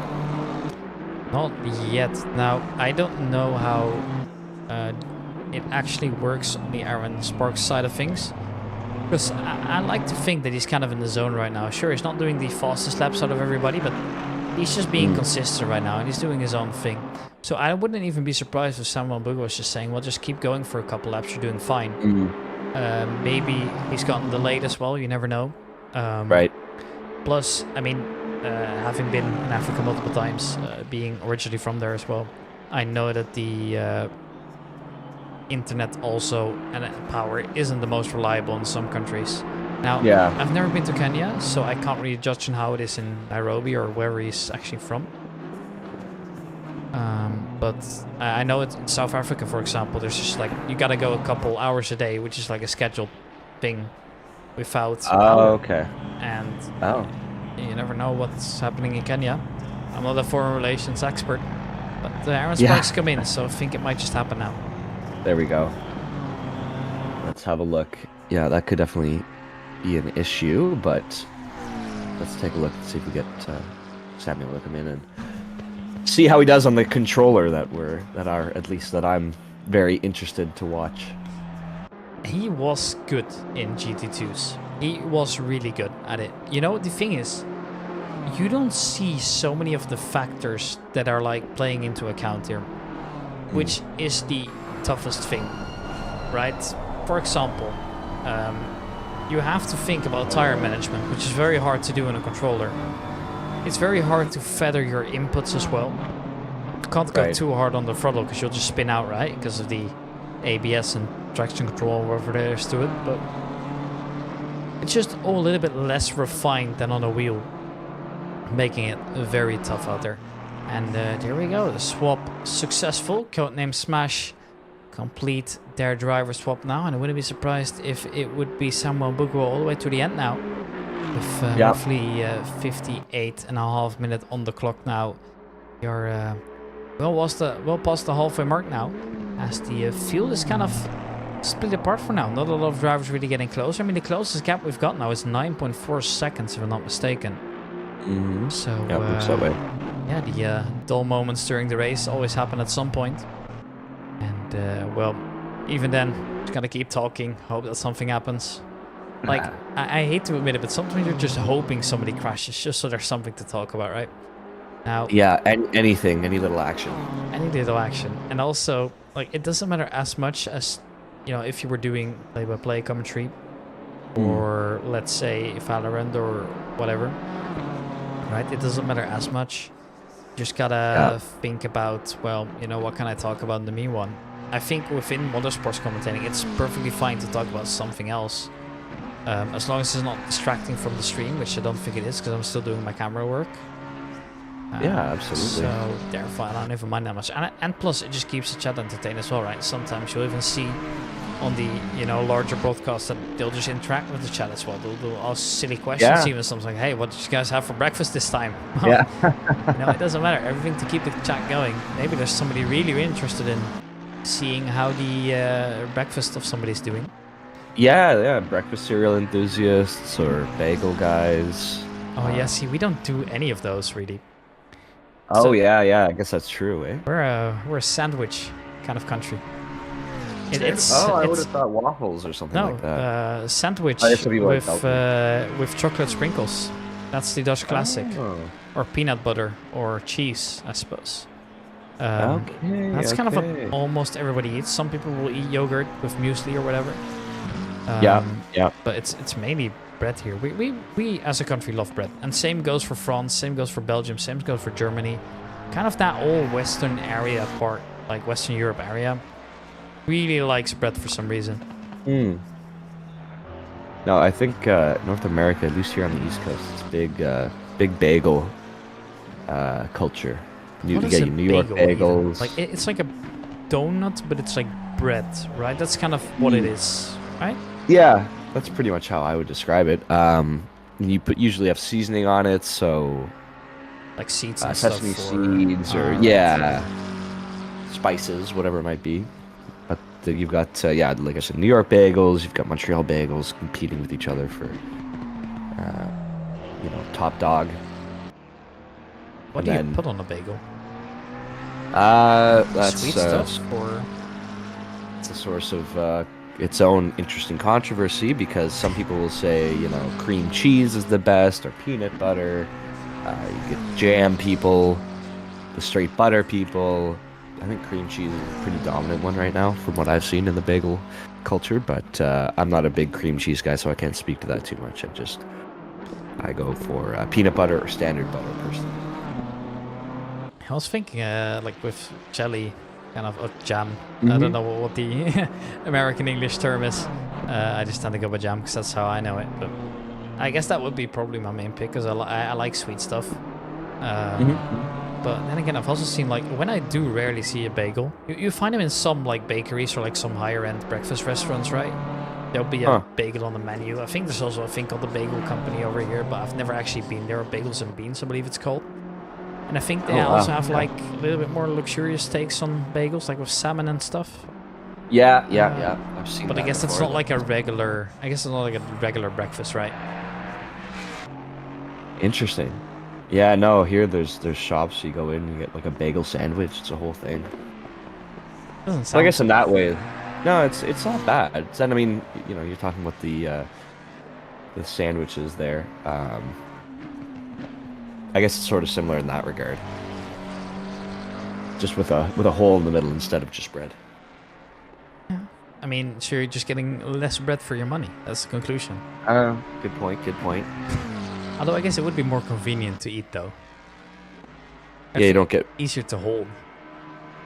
Yeah, it's got a built-in handle to it. Basically, that's the beauty of it, I suppose. I mean, less surface area, more flavoring. I don't know, something about the way they make them too. It's less boring to say. Like, I think sandwiches by now are boring, right? Because at this point, there's not really that much variation unless you want to go like kind of all out and actually put an effort into breakfast. But in reality, you just want to like sleep in as late as you can and then, hastily shove a couple sandwiches down your throat to then go on by your day. At least that's what I do. I wake up like 15 minutes before I have to leave the house, so speed running everything. 100%. That's the way to go. People talk about making breakfast, and it just sounds sort of strange to me personally because I never give myself the time for it. I totally agree on that. I mean, for me, it's tough because, like, the thing is, I have to get out of bed early, and then I have to, if I were to eat breakfast, then that makes a lot of sense. But then again, I have to sit and wait for 40 minutes while my train drives me to the correct city. So in that time, I might as well eat breakfast on the train, right? Like, good point. That was me for sleeping for 40 more minutes, which is, well, if you're a student, I mean, you know it by now, but that's quite a lot of time. And if you could get some extra sleep, you're taking it. Every time.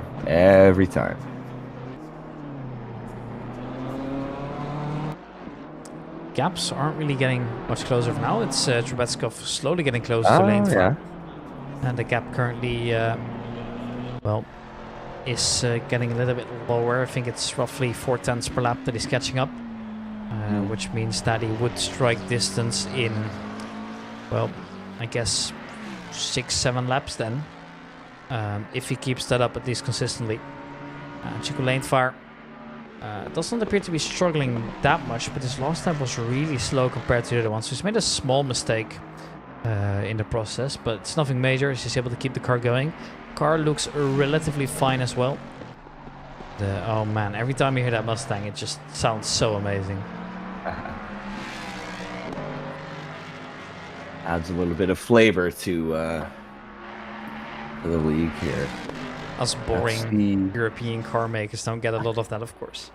Right? We just make small turbo engines that produce way too much horsepower for them to actually be reliable. Normally.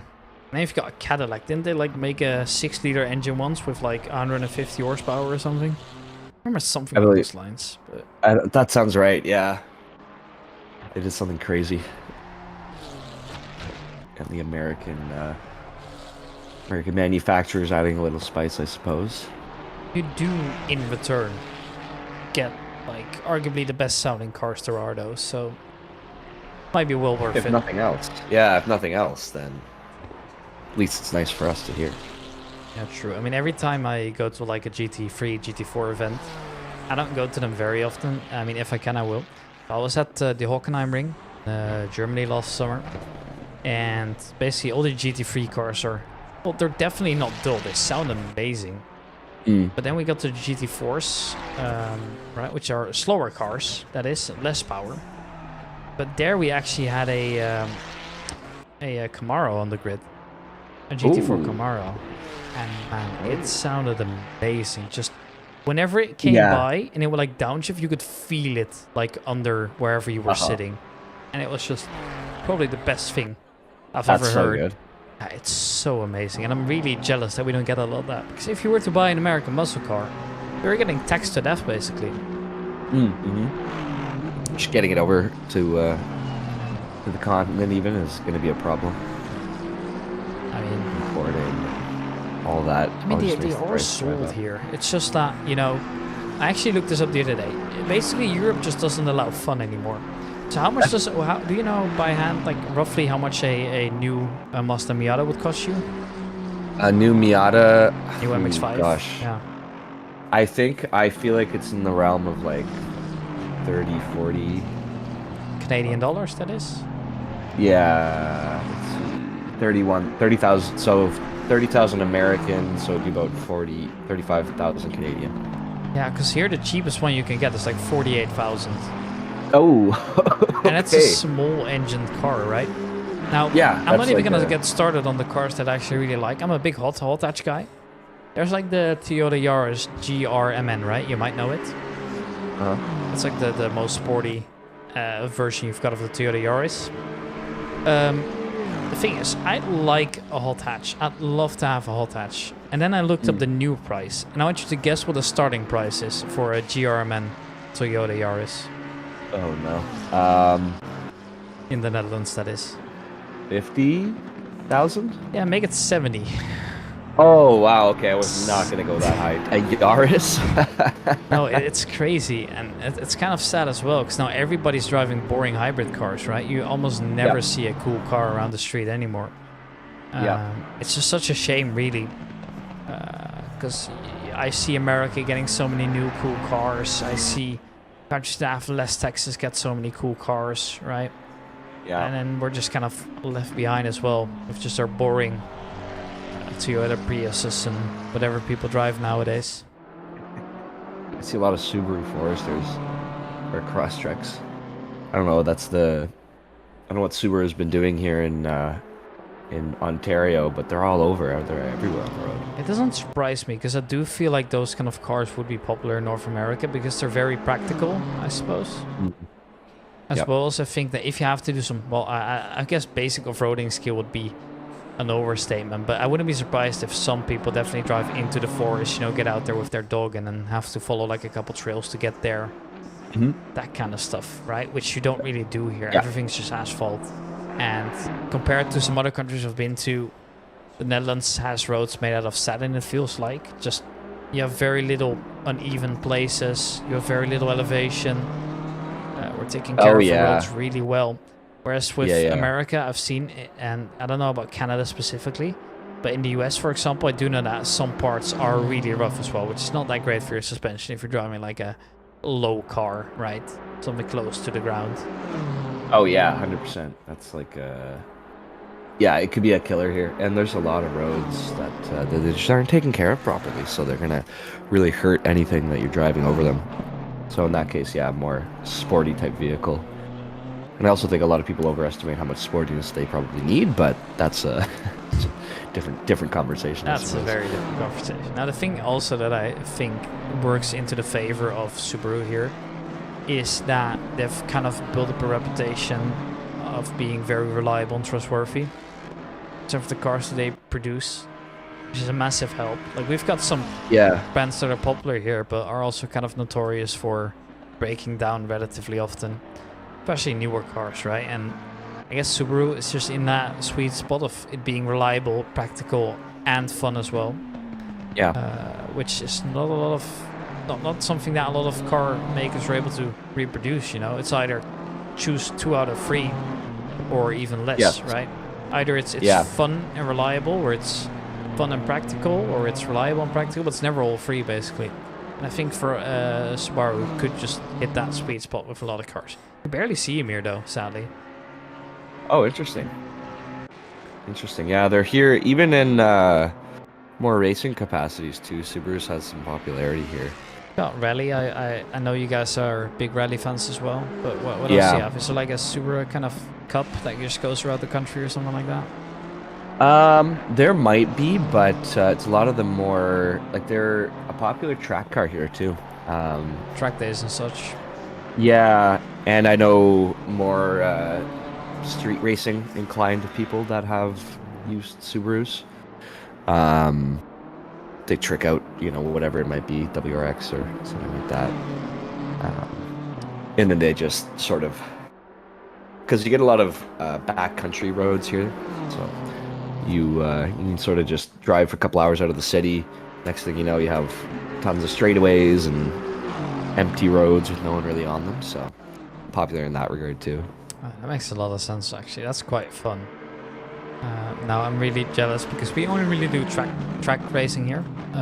What I did notice though, a big difference in European versus American culture. I noticed that the US and Canada have a lot, like obviously we both have our street tracks and permanent tracks. Obviously the ones in the US being a little bit further apart as Europe is a little bit more densely populated. Yeah. But also, one thing that I definitely noticed is that the tracks in Europe all have their own characteristics in terms of, like, I think you're able to tell that it's a British track, for example, because they're all quite narrow and they're all quite hilly and bumpy. Then you go over to Germany where they're more technical, they're very technical usually. Okay. And I guess in that sense it's a big of a difference, but for US it's a little bit more variable, right? You've got Laguna Seca, which is just massive hills and inclines. Then if you compare that to, like, I don't know, Circuit of the Americas or Motorsport Park even, it's just such a different way of motorsports. And that's why I would love to just visit a race in the US or Canada just once. And then preferably IMSA as well. Sebring is definitely still on the list. That's such an amazing track. Unfortunately, a little bit out of the budget. Yeah, well, that's what I was just thinking about there. I was like, you have a lot of options, but like you were sort of saying, getting there can be such a pain. I was just looking at the Toronto Motorsport Park we were talking about a bit earlier, and transit there, and then like I don't have a car at the moment, so it would be about finding a way on, and it's all of these things that pile up to make it a tough sport to get into. Whoa. Well, this just happened to Oliver Dewey. He's disqualified, it says. Oh. Which could be various reasons, I suppose. First option, it could be a manual ban or race disqualification. Could also be an error, so maybe it's going to get removed. But despite that, he's already back to the pits, which means that he's teleported there. He clearly didn't drive in. So therefore the lap doesn't count, so he's losing a lot of time here, but I'm not entirely sure as to why this has happened. It could be various reasons, but as for now he's stuck in the pits, and I hope that's not the end of the race, because that would be such drama for Oliver Dewey. Interesting, yeah. That's amazing. Now I do know, in a SRO Competizione, it is... well, it's not likely that it happens, but it does sometimes happen. A driver gets disqualified due to a fault somewhere in the game or whatever. So it could be that. It could also be a manual thing, but considering I know Oliver Dewey is one of the most clean racers we have to offer, I find that unlikely as well. Right. It could be various reasons as to why this could be. I'm not actually sure what in-game regulations or in-game, like, rule breaking would lead to a disqualification, apart from not serving your penalty, I believe. Okay. Even then, that would be after the race. Right. So it is a little bit of a weird one for me. I guess I could try and find out then. Another thing I think it could be is if somebody's like got like dangerous lag. Oh, yeah, that's a good point. That's a good point. If it just automatically kicks it because they don't want to, or the game decides that it doesn't want to risk the disconnect or an otherwise dangerous track condition because of unstable connection. It could be a possible explanation here. But he hasn't disconnected yet, so maybe we think that eventually he's gonna get out there again, but he's losing so much time. Every single second he's wasting in the pits, the other drivers are getting closer. I mean, he's fallen off from P7 already to P11. Yeah. And he's still gonna get out there as well, so drivers behind him now are on different laps, so depending on when he can get back out there, it could change, but at the moment it's really uncertain as to what has actually happened then. Which is a little bit unfortunate, but that's just how racing is sometimes.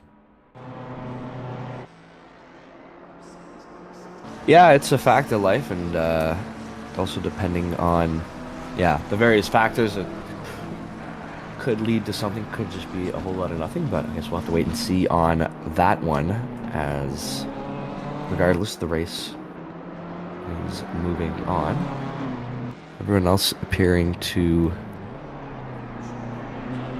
more or less maintain here. Gaps still around 7 minus our one exception with the Buick there. I mean, if we ignore that, the field is getting a little bit more compact now with 7.6 and 7.8. Marcus again, as Aaron Holloway's back in the car. Shema Kowalski out and Aaron Holloway in. And it's probably going to be ending the race in the BMW Forest team. Which also a combo that I did not expect coming earlier on. Now, Aaron Holloway is a driver that I mainly know for another league that I also used to commentate on, Supercharged Motorsports. He was active in both, and Supercharged Motorsports is like a partnered league with Amigos, basically. So they do races on Wednesday evening, whereas Amigos does Monday and now also Thursday since the beginning of the season.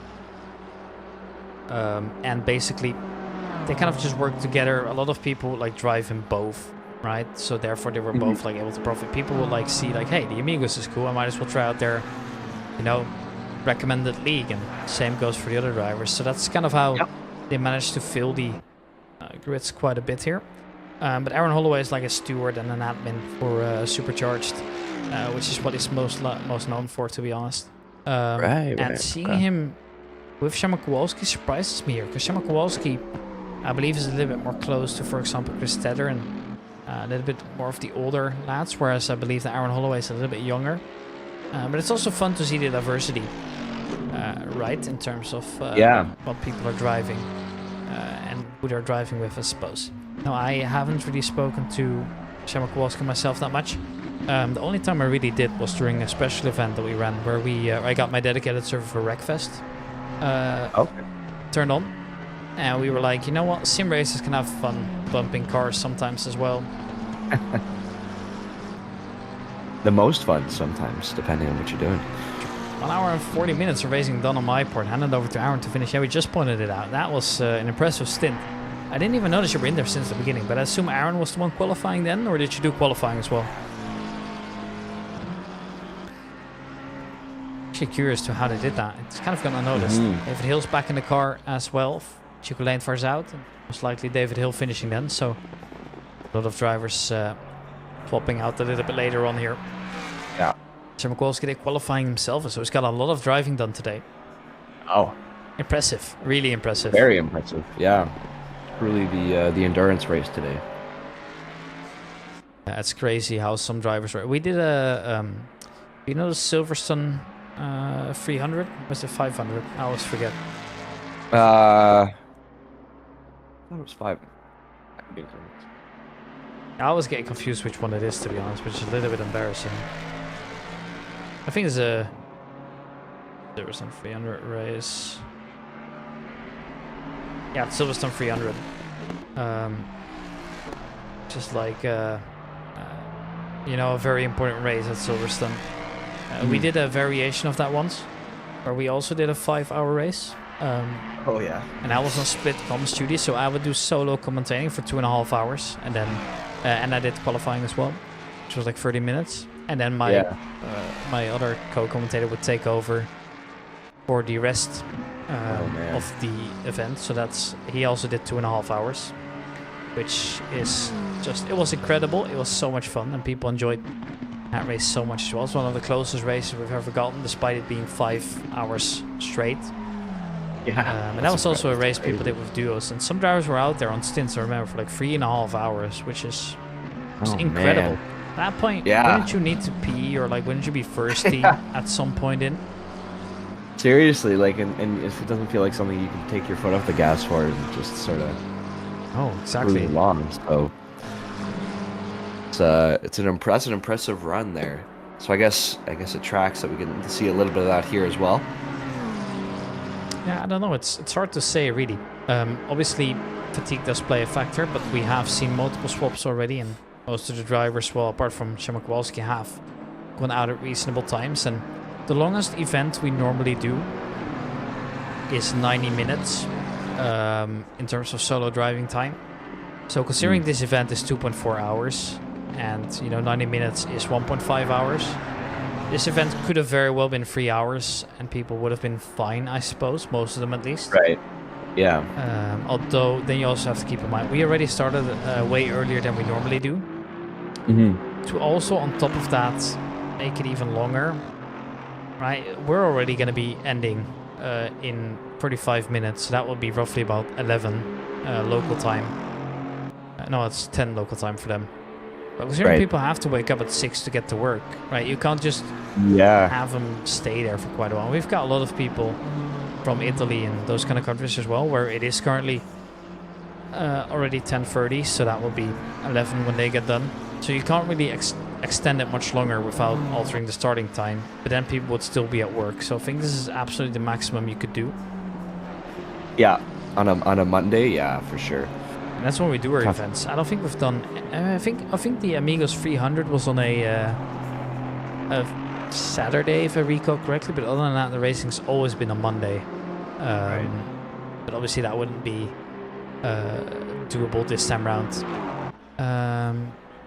So yeah, it's definitely impressive how these drivers are doing. I could never imagine myself doing it like that at all. No, the focus you have to have for so long. I mean, we're able to sort of chat and wander a little bit, and if we lose focus, we can always bring it back. But if you're driving a track like Bathurst as well, you have to be locked in for whatever amount of time it is. So, a guy like Kowalski and almost 2 hours of driving there, maybe over. That's just good focus right there. Although, given as well, not everybody is out every single minute of qualifying, and there is obviously a tiny break between qualifying and the race as well. It's not too bad, although I suppose it's most definitely suboptimal in terms of focus. But I think at some point you might just get used to it, to be honest. Like if I race for 30 minutes straight, I'm sweating. My pedals have shifted 5 meters away from me, and I'm glad that it's finished, right? For these people, that's just a piece of cake, really. And obviously that's also just what we do, right? We run endurance races for a reason, because there's just something about it that makes it very special. It's not only about who's the fastest driver, just who's the most consistent, who's able to keep their head into the game very long. But, well, I have sad news as well. I think Oliver Jewick is retired from the race, as he is currently in last place. Has been for 5 to 6 laps here, and at the moment I'm not entirely sure as to why that is, but disqualification is cleared. Right. It's just all very weird for now. Sometimes it's just about speculating. You don't really know what's going on, but well, we can always just come up with our own fantasies, I suppose. Speaking of focus, the only time you can focus less is on the straights, and still they're too short to rest from the mountain. Exactly. So I think this might also be just such a, tough track for that as well. Now, Trubetskov come in, probably for either some refueling or perhaps a last driver swap. But yeah, Shamakowski, this might just be one of the most intense tracks we've got. Yeah. When I think of other intense tracks, perhaps something like Imola comes to mind as well. I think it's a pretty intense one, although you do have some straights, I suppose. It's just, in my opinion, the hardest track we've got. And I mean, obviously got the Nordschleife now, which is probably even more intense because it's just like such a long track and it's all close to barriers basically. But even then, I'd like to think that the Bathurst track is just the most intense one. Trubetskov is now coming out of the pits here. And unfortunately that does mean that David Hill has now passed him. However, you never know how that will be in the late run, as they're currently 3 seconds apart, but Trubetskov is doing slightly faster laps. So only time will tell to see if they could strike distance, I suppose, here. But yeah. Speaking of tracks, by the way, what's your favorite track out of all of them? Oh, my favorite track? Ooh, that's a tough one. I'm not the most familiar with them, honestly, but I think here. Give me a couple of the big ones here. Let me choose from a list.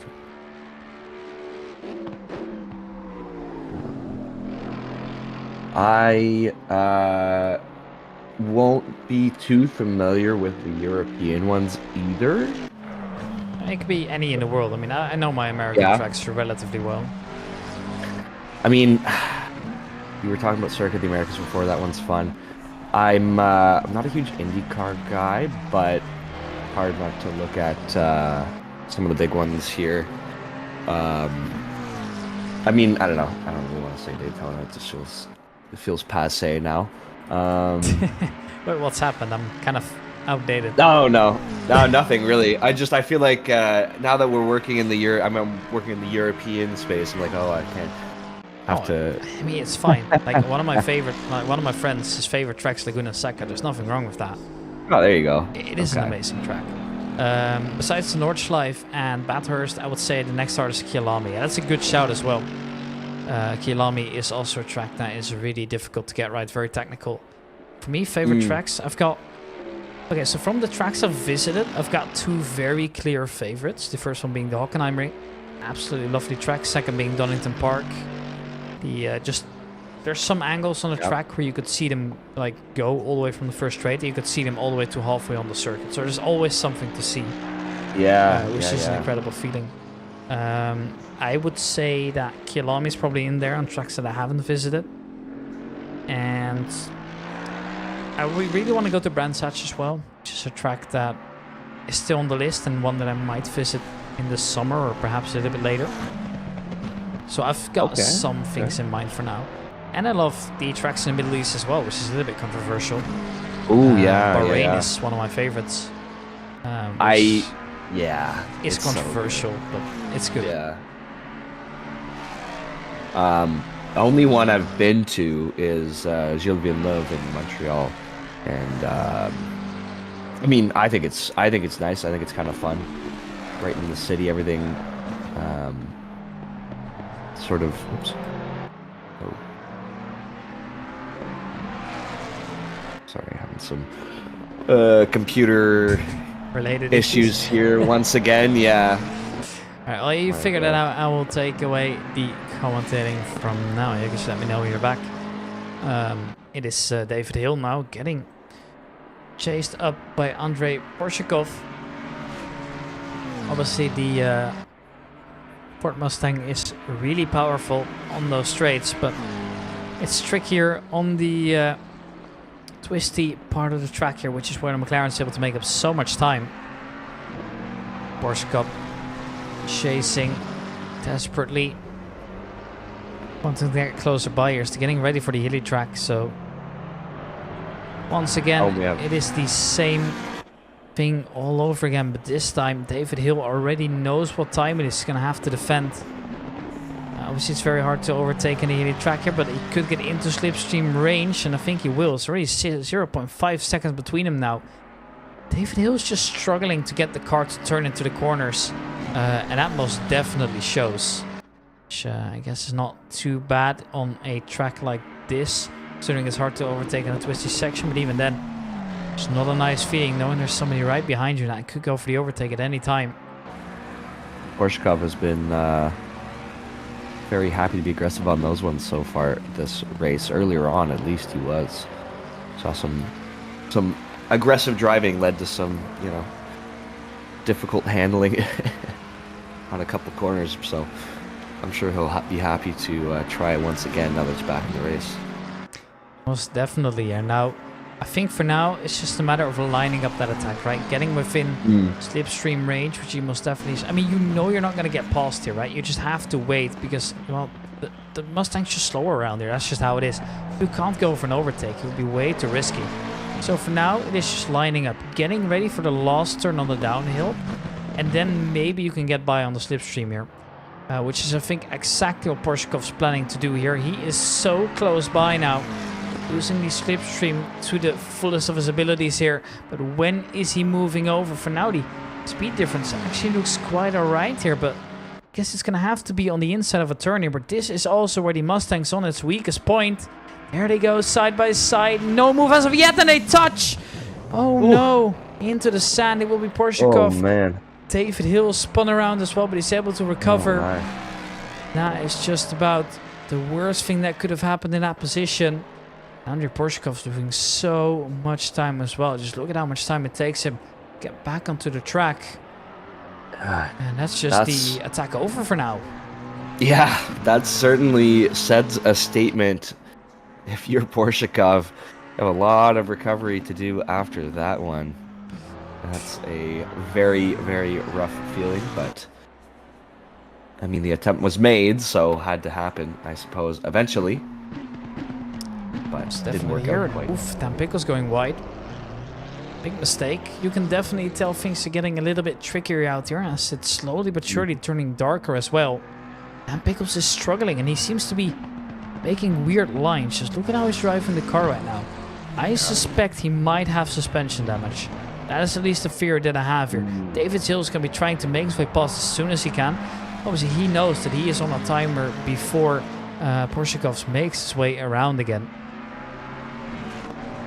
Yeah, has to press that advantage as much as he can because Porshikov has a lot of recovery to make up. But 23 minutes, 13 seconds. Looking at the gaps as they stand, obviously the last lap's not going to be accurate now because obviously both of them have come off.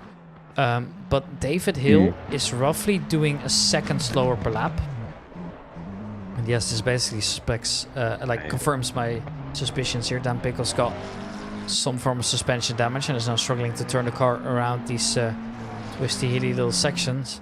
But yes, if the drivers stay like this, considering a lap takes 2 minutes and is catching up a second per lap, he won't make it. David Hill is just too far gone for Porshikov to get on there. Yeah, and because he can't get around at all. Well, gotta be careful of the other driver in the way. But yeah, he can't drive straight anymore. You can tell. He wants to get that car back to the pits as soon as possible. But if he get damaged on the upside, which is I think what happened, because he was struggling very early into the lap here. That's most likely where he hit a barrier. Now he just has to drive all the way back. This lap is already a 4-minute lap already, which basically means that Guy Cunahan and Samuel Mbugua are able to do, well, 2 laps in that time. And to make it even worse, we're currently aboard with Samuel Mbugua. But obviously the suspension damage is going to take quite a bit to recover here as well, right? You have to just stay in the pits for very long.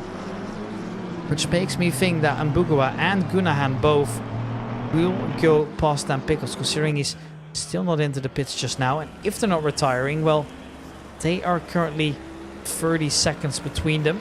Now, in the pits, you're going to be driving slowly, plus the damage. I think it's basically a guarantee that both Guy Cunahan and Samuel Mbugua make their way past Dan Pickles here, which means that he is then at the back of the race.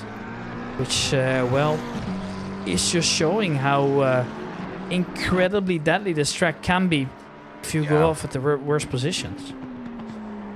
Yeah, absolutely. I mean, a little bit of damage is all it takes, and once you get into those corners, you can see what happens there. Dan Pickles just on all sides of the track, very narrowly, I think, missing another driver there, luckily, but it's quite the event, quite the affair. No, I'm not entirely sure as to who it was. It was one of the black McLarens. It could have been Chris Tedder, the driver we're currently aboard with. I also wouldn't rule out if it was Porshikov, just getting some unfortunate circumstances in now. It wasn't Clive Bixby because the car was, well, definitely too bright, but could also be Davide De Marco here. I am actually unsure what the color scheme was on the car. Dan Pickles is now into the pits and he's just reset. Well, he's finally out again, but by now the gap behind is already 40 seconds, which basically makes me think that Dan Pickles is going to finish last no matter what happens here, unless a big mistake happens. But as it's getting darker, track is getting trickier out there as well. I'm actually not sure what the in-game time is set to right now, but I think that it is pretty certain that a track is currently still at good operating temperatures. It's just that your visibility is a little bit less. So, well, not just visibility, also your vision, I suppose. So, toughing it out for the last 20 minutes. And I think that's also a key thing in Amigos. We love crazy weather, and we love other tough circumstances. It's something that's kind of become a theme, really, ever since I joined in Season 11, and as we're getting into Season 16. We tend to just go for a little bit tougher driving circumstances, whether that's really cold or warm weather, or just the weather changing. Last race we did the season finale at Spa-Francorchamps, a endurance race. I believe that was the longest event of the season, being 2 hours. And there it also started raining midway through. Then the track dried up towards the end, and that's really where it becomes tactically deeper as well. And it is not just what's that? Standing the wrong way. That's Chris Tedder. Sorry to interrupt myself there, but Chris Tedder's turning around. And, well, Chaos now made me past, and that's frustrating. And, well, Jack Christie just told me as well, the game didn't fix our damage, and we had 1 minute worth of damage as well, so then we have lost 3 minutes. That's tough. That's really tough towards the end then. That's not good. If you were demotivated already, well, now you're just this close to giving up, right? The only thing motivating you now is the fact that there's only 20 minutes remaining. But that is just such a frustrating moment now for Jack Christie, right? Knowing it's out of control. Sure, you've picked up damage. That wasn't like necessarily the game's fault, right? But Dan Pickles made a mistake somewhere during the race.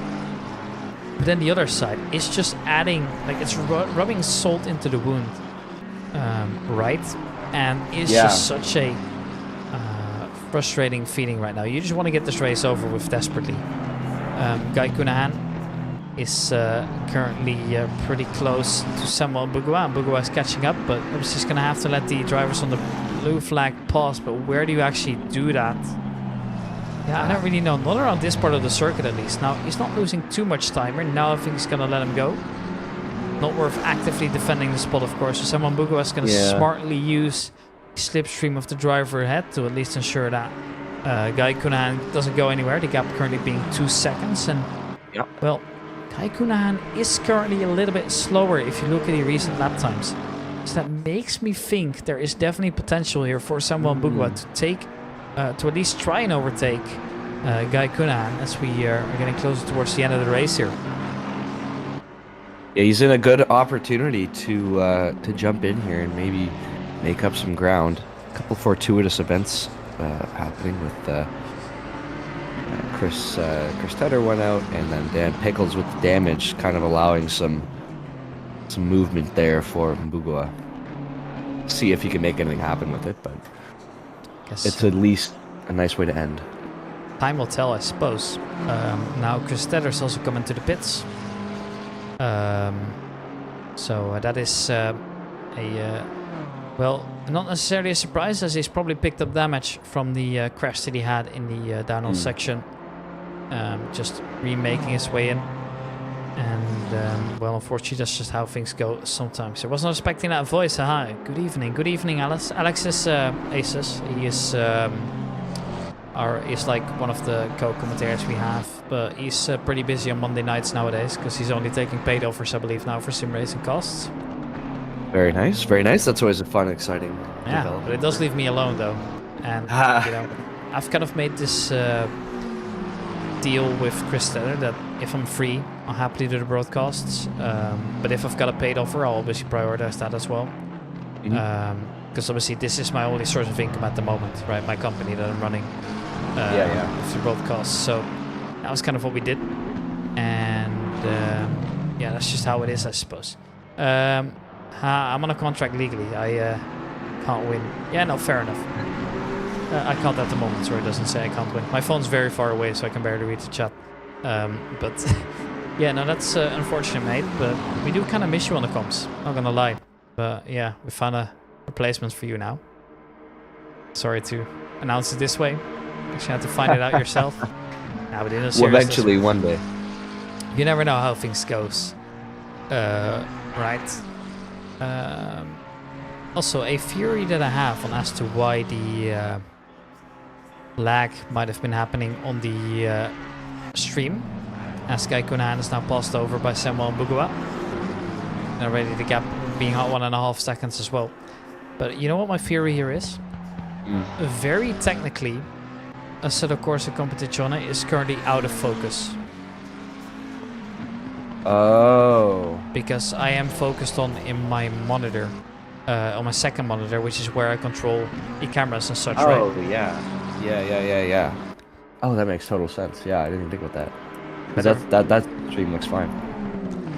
Better voice he has, in my opinion, than mine. I'm not complaining. I mean, yeah, I always hate listening to my own voice as well, so I think it's kind of difficult to say. But yeah, one thing that I do notice all the way, when I do like these longer calls like I do tonight, when I do like, for example, on every Saturday evening, I work for a company called Skin Baron, which is a virtual marketplace for Counter-Strike items, and they do like a tournament. And I notice every time during the stream, my voice like starts off nice and a little bit deeper. But then as you stress your vocal cords a little more, it will slowly pitch up little bit by little bit. So you can always notice the difference between them. So I started drinking more water and focusing on my breathing to kind of help that. But I've still got a long way to go, to be fair. Such an important aspect of it that you never really think about. The constant wear and tear. It's a muscle like anything else, right? So yeah, a big jug of water is a key here for any long-term commentating. Yeah, most definitely. Now, it's not just water, of course. It's also just the way you breathe, which I found really important. What's it called again? I don't know what's called. Oh, God, I don't remember. Not arithmetic breathing. There's like a term for a diaphragm, something like that. Oh, diaphragmatic, yeah. Yes, basically where you know, kind of focus more on breathing in through your stomach rather than, you know, the top at your chest, which allows you to get way more air in, which then means less stress on your vocal cords as well. But it's hard to keep that in mind when you're also doing the broadcast at the same time. Yeah, it's a lot going on. I was lurking on Barons, but 4 hours is nuts. I've had streams where they go up to 6 to 7 hours of just non-stop casting, and then when there's like a break between matches, I'm busy giving away voucher codes as well. So it's not very easy to do, but I very much appreciate the fact that they've gone out there and chosen me out of all the commentators that I've applied, right? It's kind of unreal that out of all these people they found me to be the most interesting prospect there, and I'm doing it until I believe the second week of June, which is when the contract ends, and therefore doing the entire season, which is an absolute pleasure. That's exciting. Every week, that's a good deal. Yeah, it also just allows for a little bit more stable income, because obviously I have no stable income now that I work for my own company, right? Which I don't necessarily complain about, because it allows me to have way more freedom than I had before. But yeah, it's very difficult depending on what industry you're working in and all that. Yeah, most definitely. The balance. Yeah, I mean that's the main thing, right? Normally I'd have a stable income because I worked every Saturday from 9 in the morning to like 6 or 10 to 6, depending on when we opened. And now it's like I don't really have that stability in life anymore. because, you know, sometimes there's a very technical chance that I won't have work for 2 weeks, right? Yeah. Now, realistically, it's not going to happen, but it is a possibility. So therefore, a little bit tougher, perhaps. By the way, what happened to Mao? Well, Mao went on the comms with me, and I messaged him if he wanted to join for another one, because he seemed to be enjoying it, and since then he's kind of gone missing. No longer active on Discord, it appears, inactive on Twitter. So I'm unsure what happened to him, and well, it's a shame he wasn't joining us, because he definitely seemed to enjoy the broadcast, and he was good at it too. It was a nice addition, to my honest. And yeah. Oh, that's too bad. But now you're here. I mean, I look for a replacement, so. Yeah, I'll see what we can do. I'll hopefully can sort out this computer issue and get myself in proper form for next week, and things would be a little bit easier, but I think we should be in good shape. Yeah, and but then you can also control your own cameras and stuff, making it pretty easy. Yeah.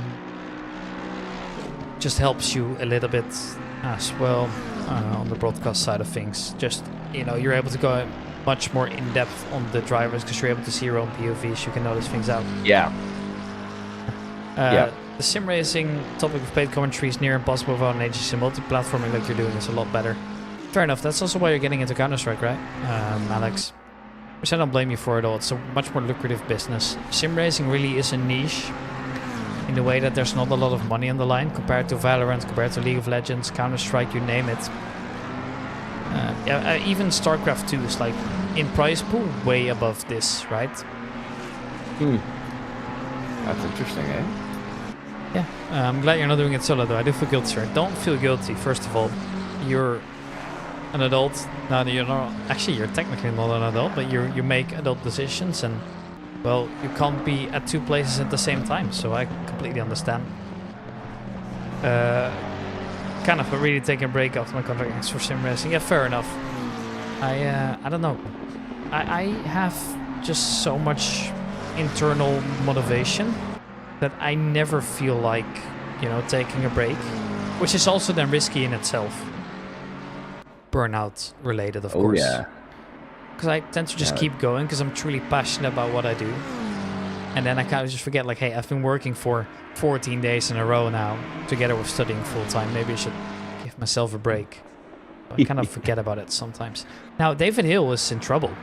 Somehow Porshikov has made his way back in. Aye. Which is worrisome.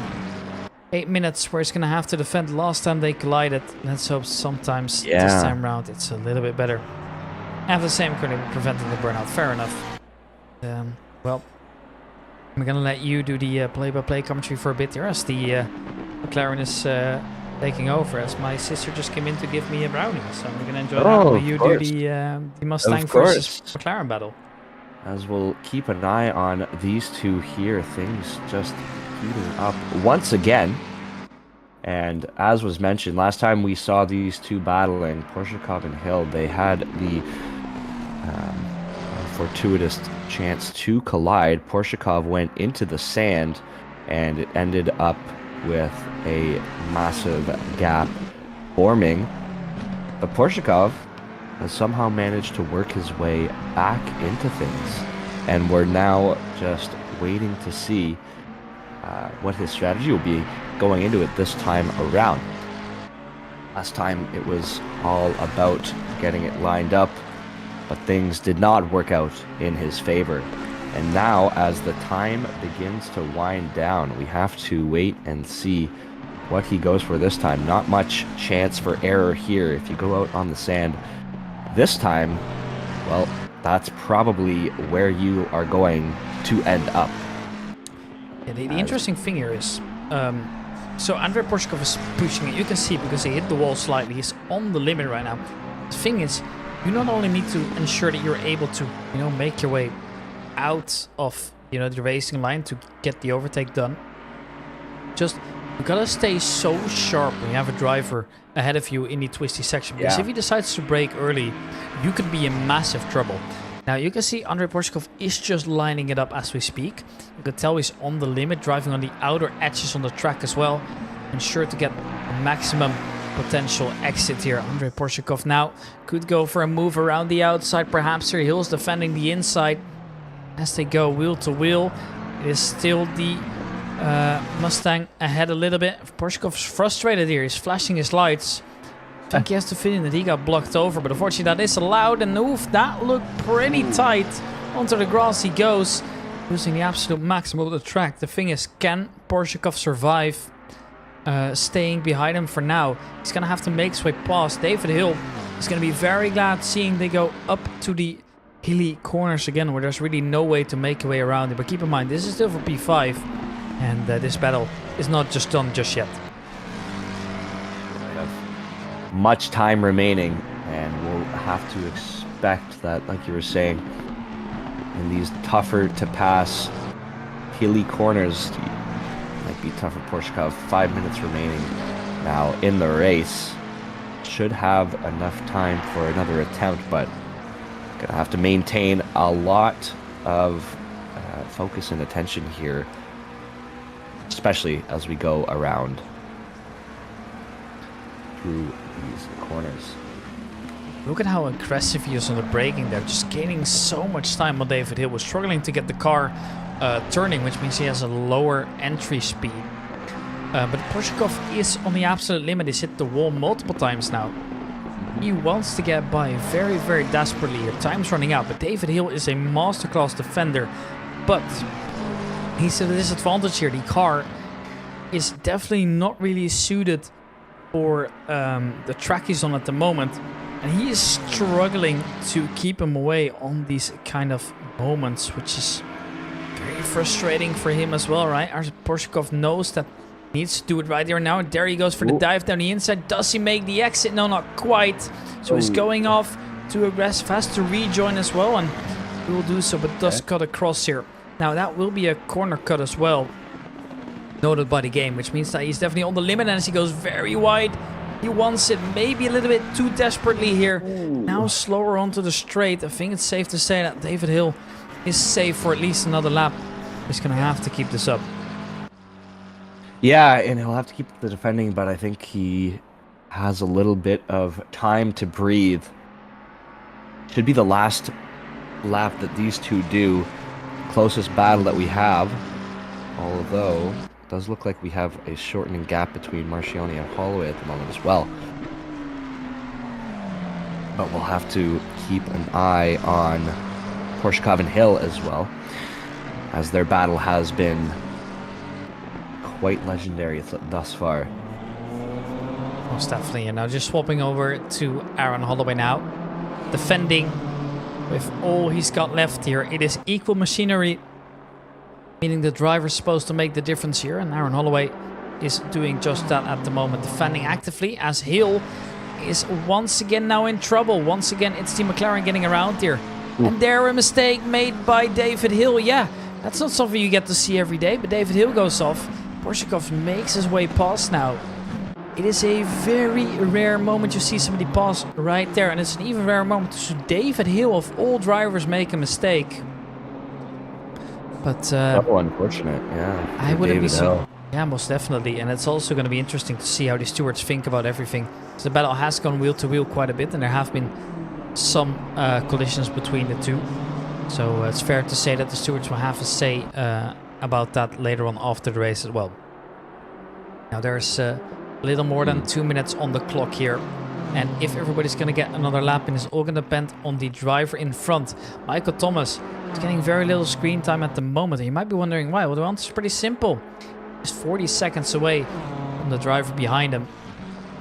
Very little to look at or talk about. Michael Thomas has had he's just been sitting here this whole time. I don't think he's ever lost his position, and though impressive, it's been the battles for the positions behind him that we've been wanting to focus on thus far. And the fun part is as well, if you look at the lap times he's doing right now, as it is just announced that this is the final lap here, as the driver in first making his way through the fast couple corners as we speak. But yeah, it is Michael Thomas to lead the race with 69 laps, the only driver on 69 laps at the moment here.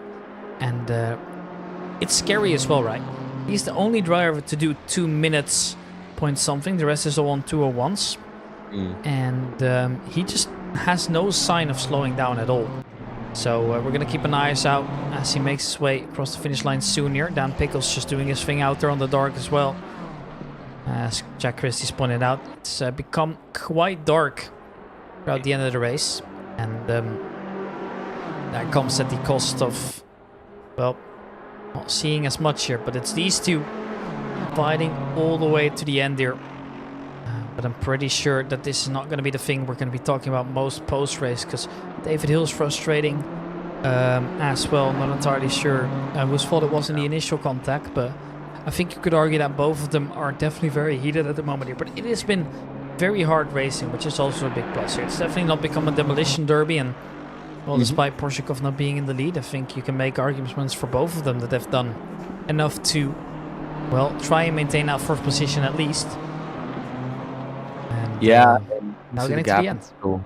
Yeah. Gap is still widening, and it's should be Porshikov all day here. Marchioni should be key. Marchioni still having a little bit of trouble trying to find that passing, keeping it very close though. Look at this here. Michael Thomas is right to the last corner. That will be an absolute dominant performance from him. 70 laps to his name in the end there, and he takes the win with 45 seconds between him and the second driver. Massive congratulations to Michael Thomas, as well as his teammate, of course. They have done it together, Chris Vining. Both just managing that lead very well. And, well, in the end, it will be Thomas to come out of front. Dan Pickles finish in P13. He's already finished there. These two are still fighting all the way. And it's going to be only a matter of time to figure out who is going to end up as the winner of that battle, as we're now getting ready for Clive Bixby to cross the line. Clive Bixby been featuring a lot here in the race in these top positions. Had some good battles, I believe, early on, if I recall correctly, but managed to get himself into second position. It was originally, I think, David DeMarco holding on to that spot, but Bixby managing to get enough of a gap that he is going to maintain that second position, and David DeMarco coming in just behind him at third. Saman Bugua to finish P11 in the end here. Good recovery drive considering the damage they've got in the beginning. They'll happily take this well, leaving behind some big names, that being Jack Christie, Dan Pickles as well. Guy Cunahan is also a driver you shouldn't mess with, of course. So very well done by both Aaron Sparks and Saman Bugua. I think they have they've driven exceptionally well compared to where we normally see them. They have definitely shown their best side tonight here. Now it's waiting for Andrei Porshikov to get around here. Just got to keep the last couple corners clean. And that will be a fourth position then for the Russian. Finishing up in a very nice fashion after 70 laps of pure racing here. David Hill to following behind as well. And now it's just waiting for the last two drivers to come in. Cristetta going a little bit wide here. Behind it will be, so don't think everybody else behind him has had any disconnects yet. Obviously you can disconnect the song as you've finished. That'll be Cristetta now. Crosses the line slowly but surely. Maybe just one driver remaining. That's Richard Christine. He's taking a touristic route, it seems like. Taking a sweet time. I've got hiccups. You do the rest. Sure, yeah. Well, you said that and I started losing my voice. And indeed, it is Richie Christie taking things a little slow here. But why not, as he's the last driver to look to finish. The rest of the pole positions are finished. Everything is set.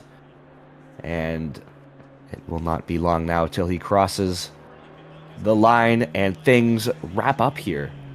The thing is, do you know why this might be happening? As he finishes in, he didn't actually make it to the line. So one reason for this could be is that he's run out of fuel and he's running on a low fuel mode. Oh. That is a possibility. I did notice it at the Nordschleife, and that basically happens when drivers expect to be driving less laps than in reality they have to. In the end, it will be Richard Christie to finish up in P8 here. So anyways, that was a massive success, the event. Oh, his car was pretty broken. He crashed. Wheels sideways. All right, that makes sense. That's not too good. Thank you for the insights there. And ladies and gentlemen, I hope you guys have all enjoyed the stream. It's been an absolute pleasure as always. Thank you as well to my lovely co-commentator, who's definitely made this way easier than it would have been alone. And yeah, now you could just see how much he's struggling with the damage. Right, but anyways, that is the end result. Thank you guys all for watching, and see you later. Have you got any final words here? I want to thank everyone for joining us on the stream today. Thanks to Rick for leading me through this and bringing me on here. It's been such a pleasure to watch, and I look forward to future streams. All right. There we go. My co-commentator is now off air. I'm still here. Just a little thank you from everybody to everybody joining the stream as well. I hope you guys have enjoyed it. It's very late out there, so I should supposedly head off here. But I hope you guys have enjoyed the broadcast, and at the moment I've only got one thing to say. That is, as always, we're going to cue the music, and we will be back on Monday evening, the same time as this time around. This time I will make sure that I'm in time, and then we will see how things go, I suppose. So ladies and gentlemen, thank you guys so much for watching, and I hope you guys have enjoyed the stream. I hope you guys have. Thank you guys all for tuning in. Bye-bye.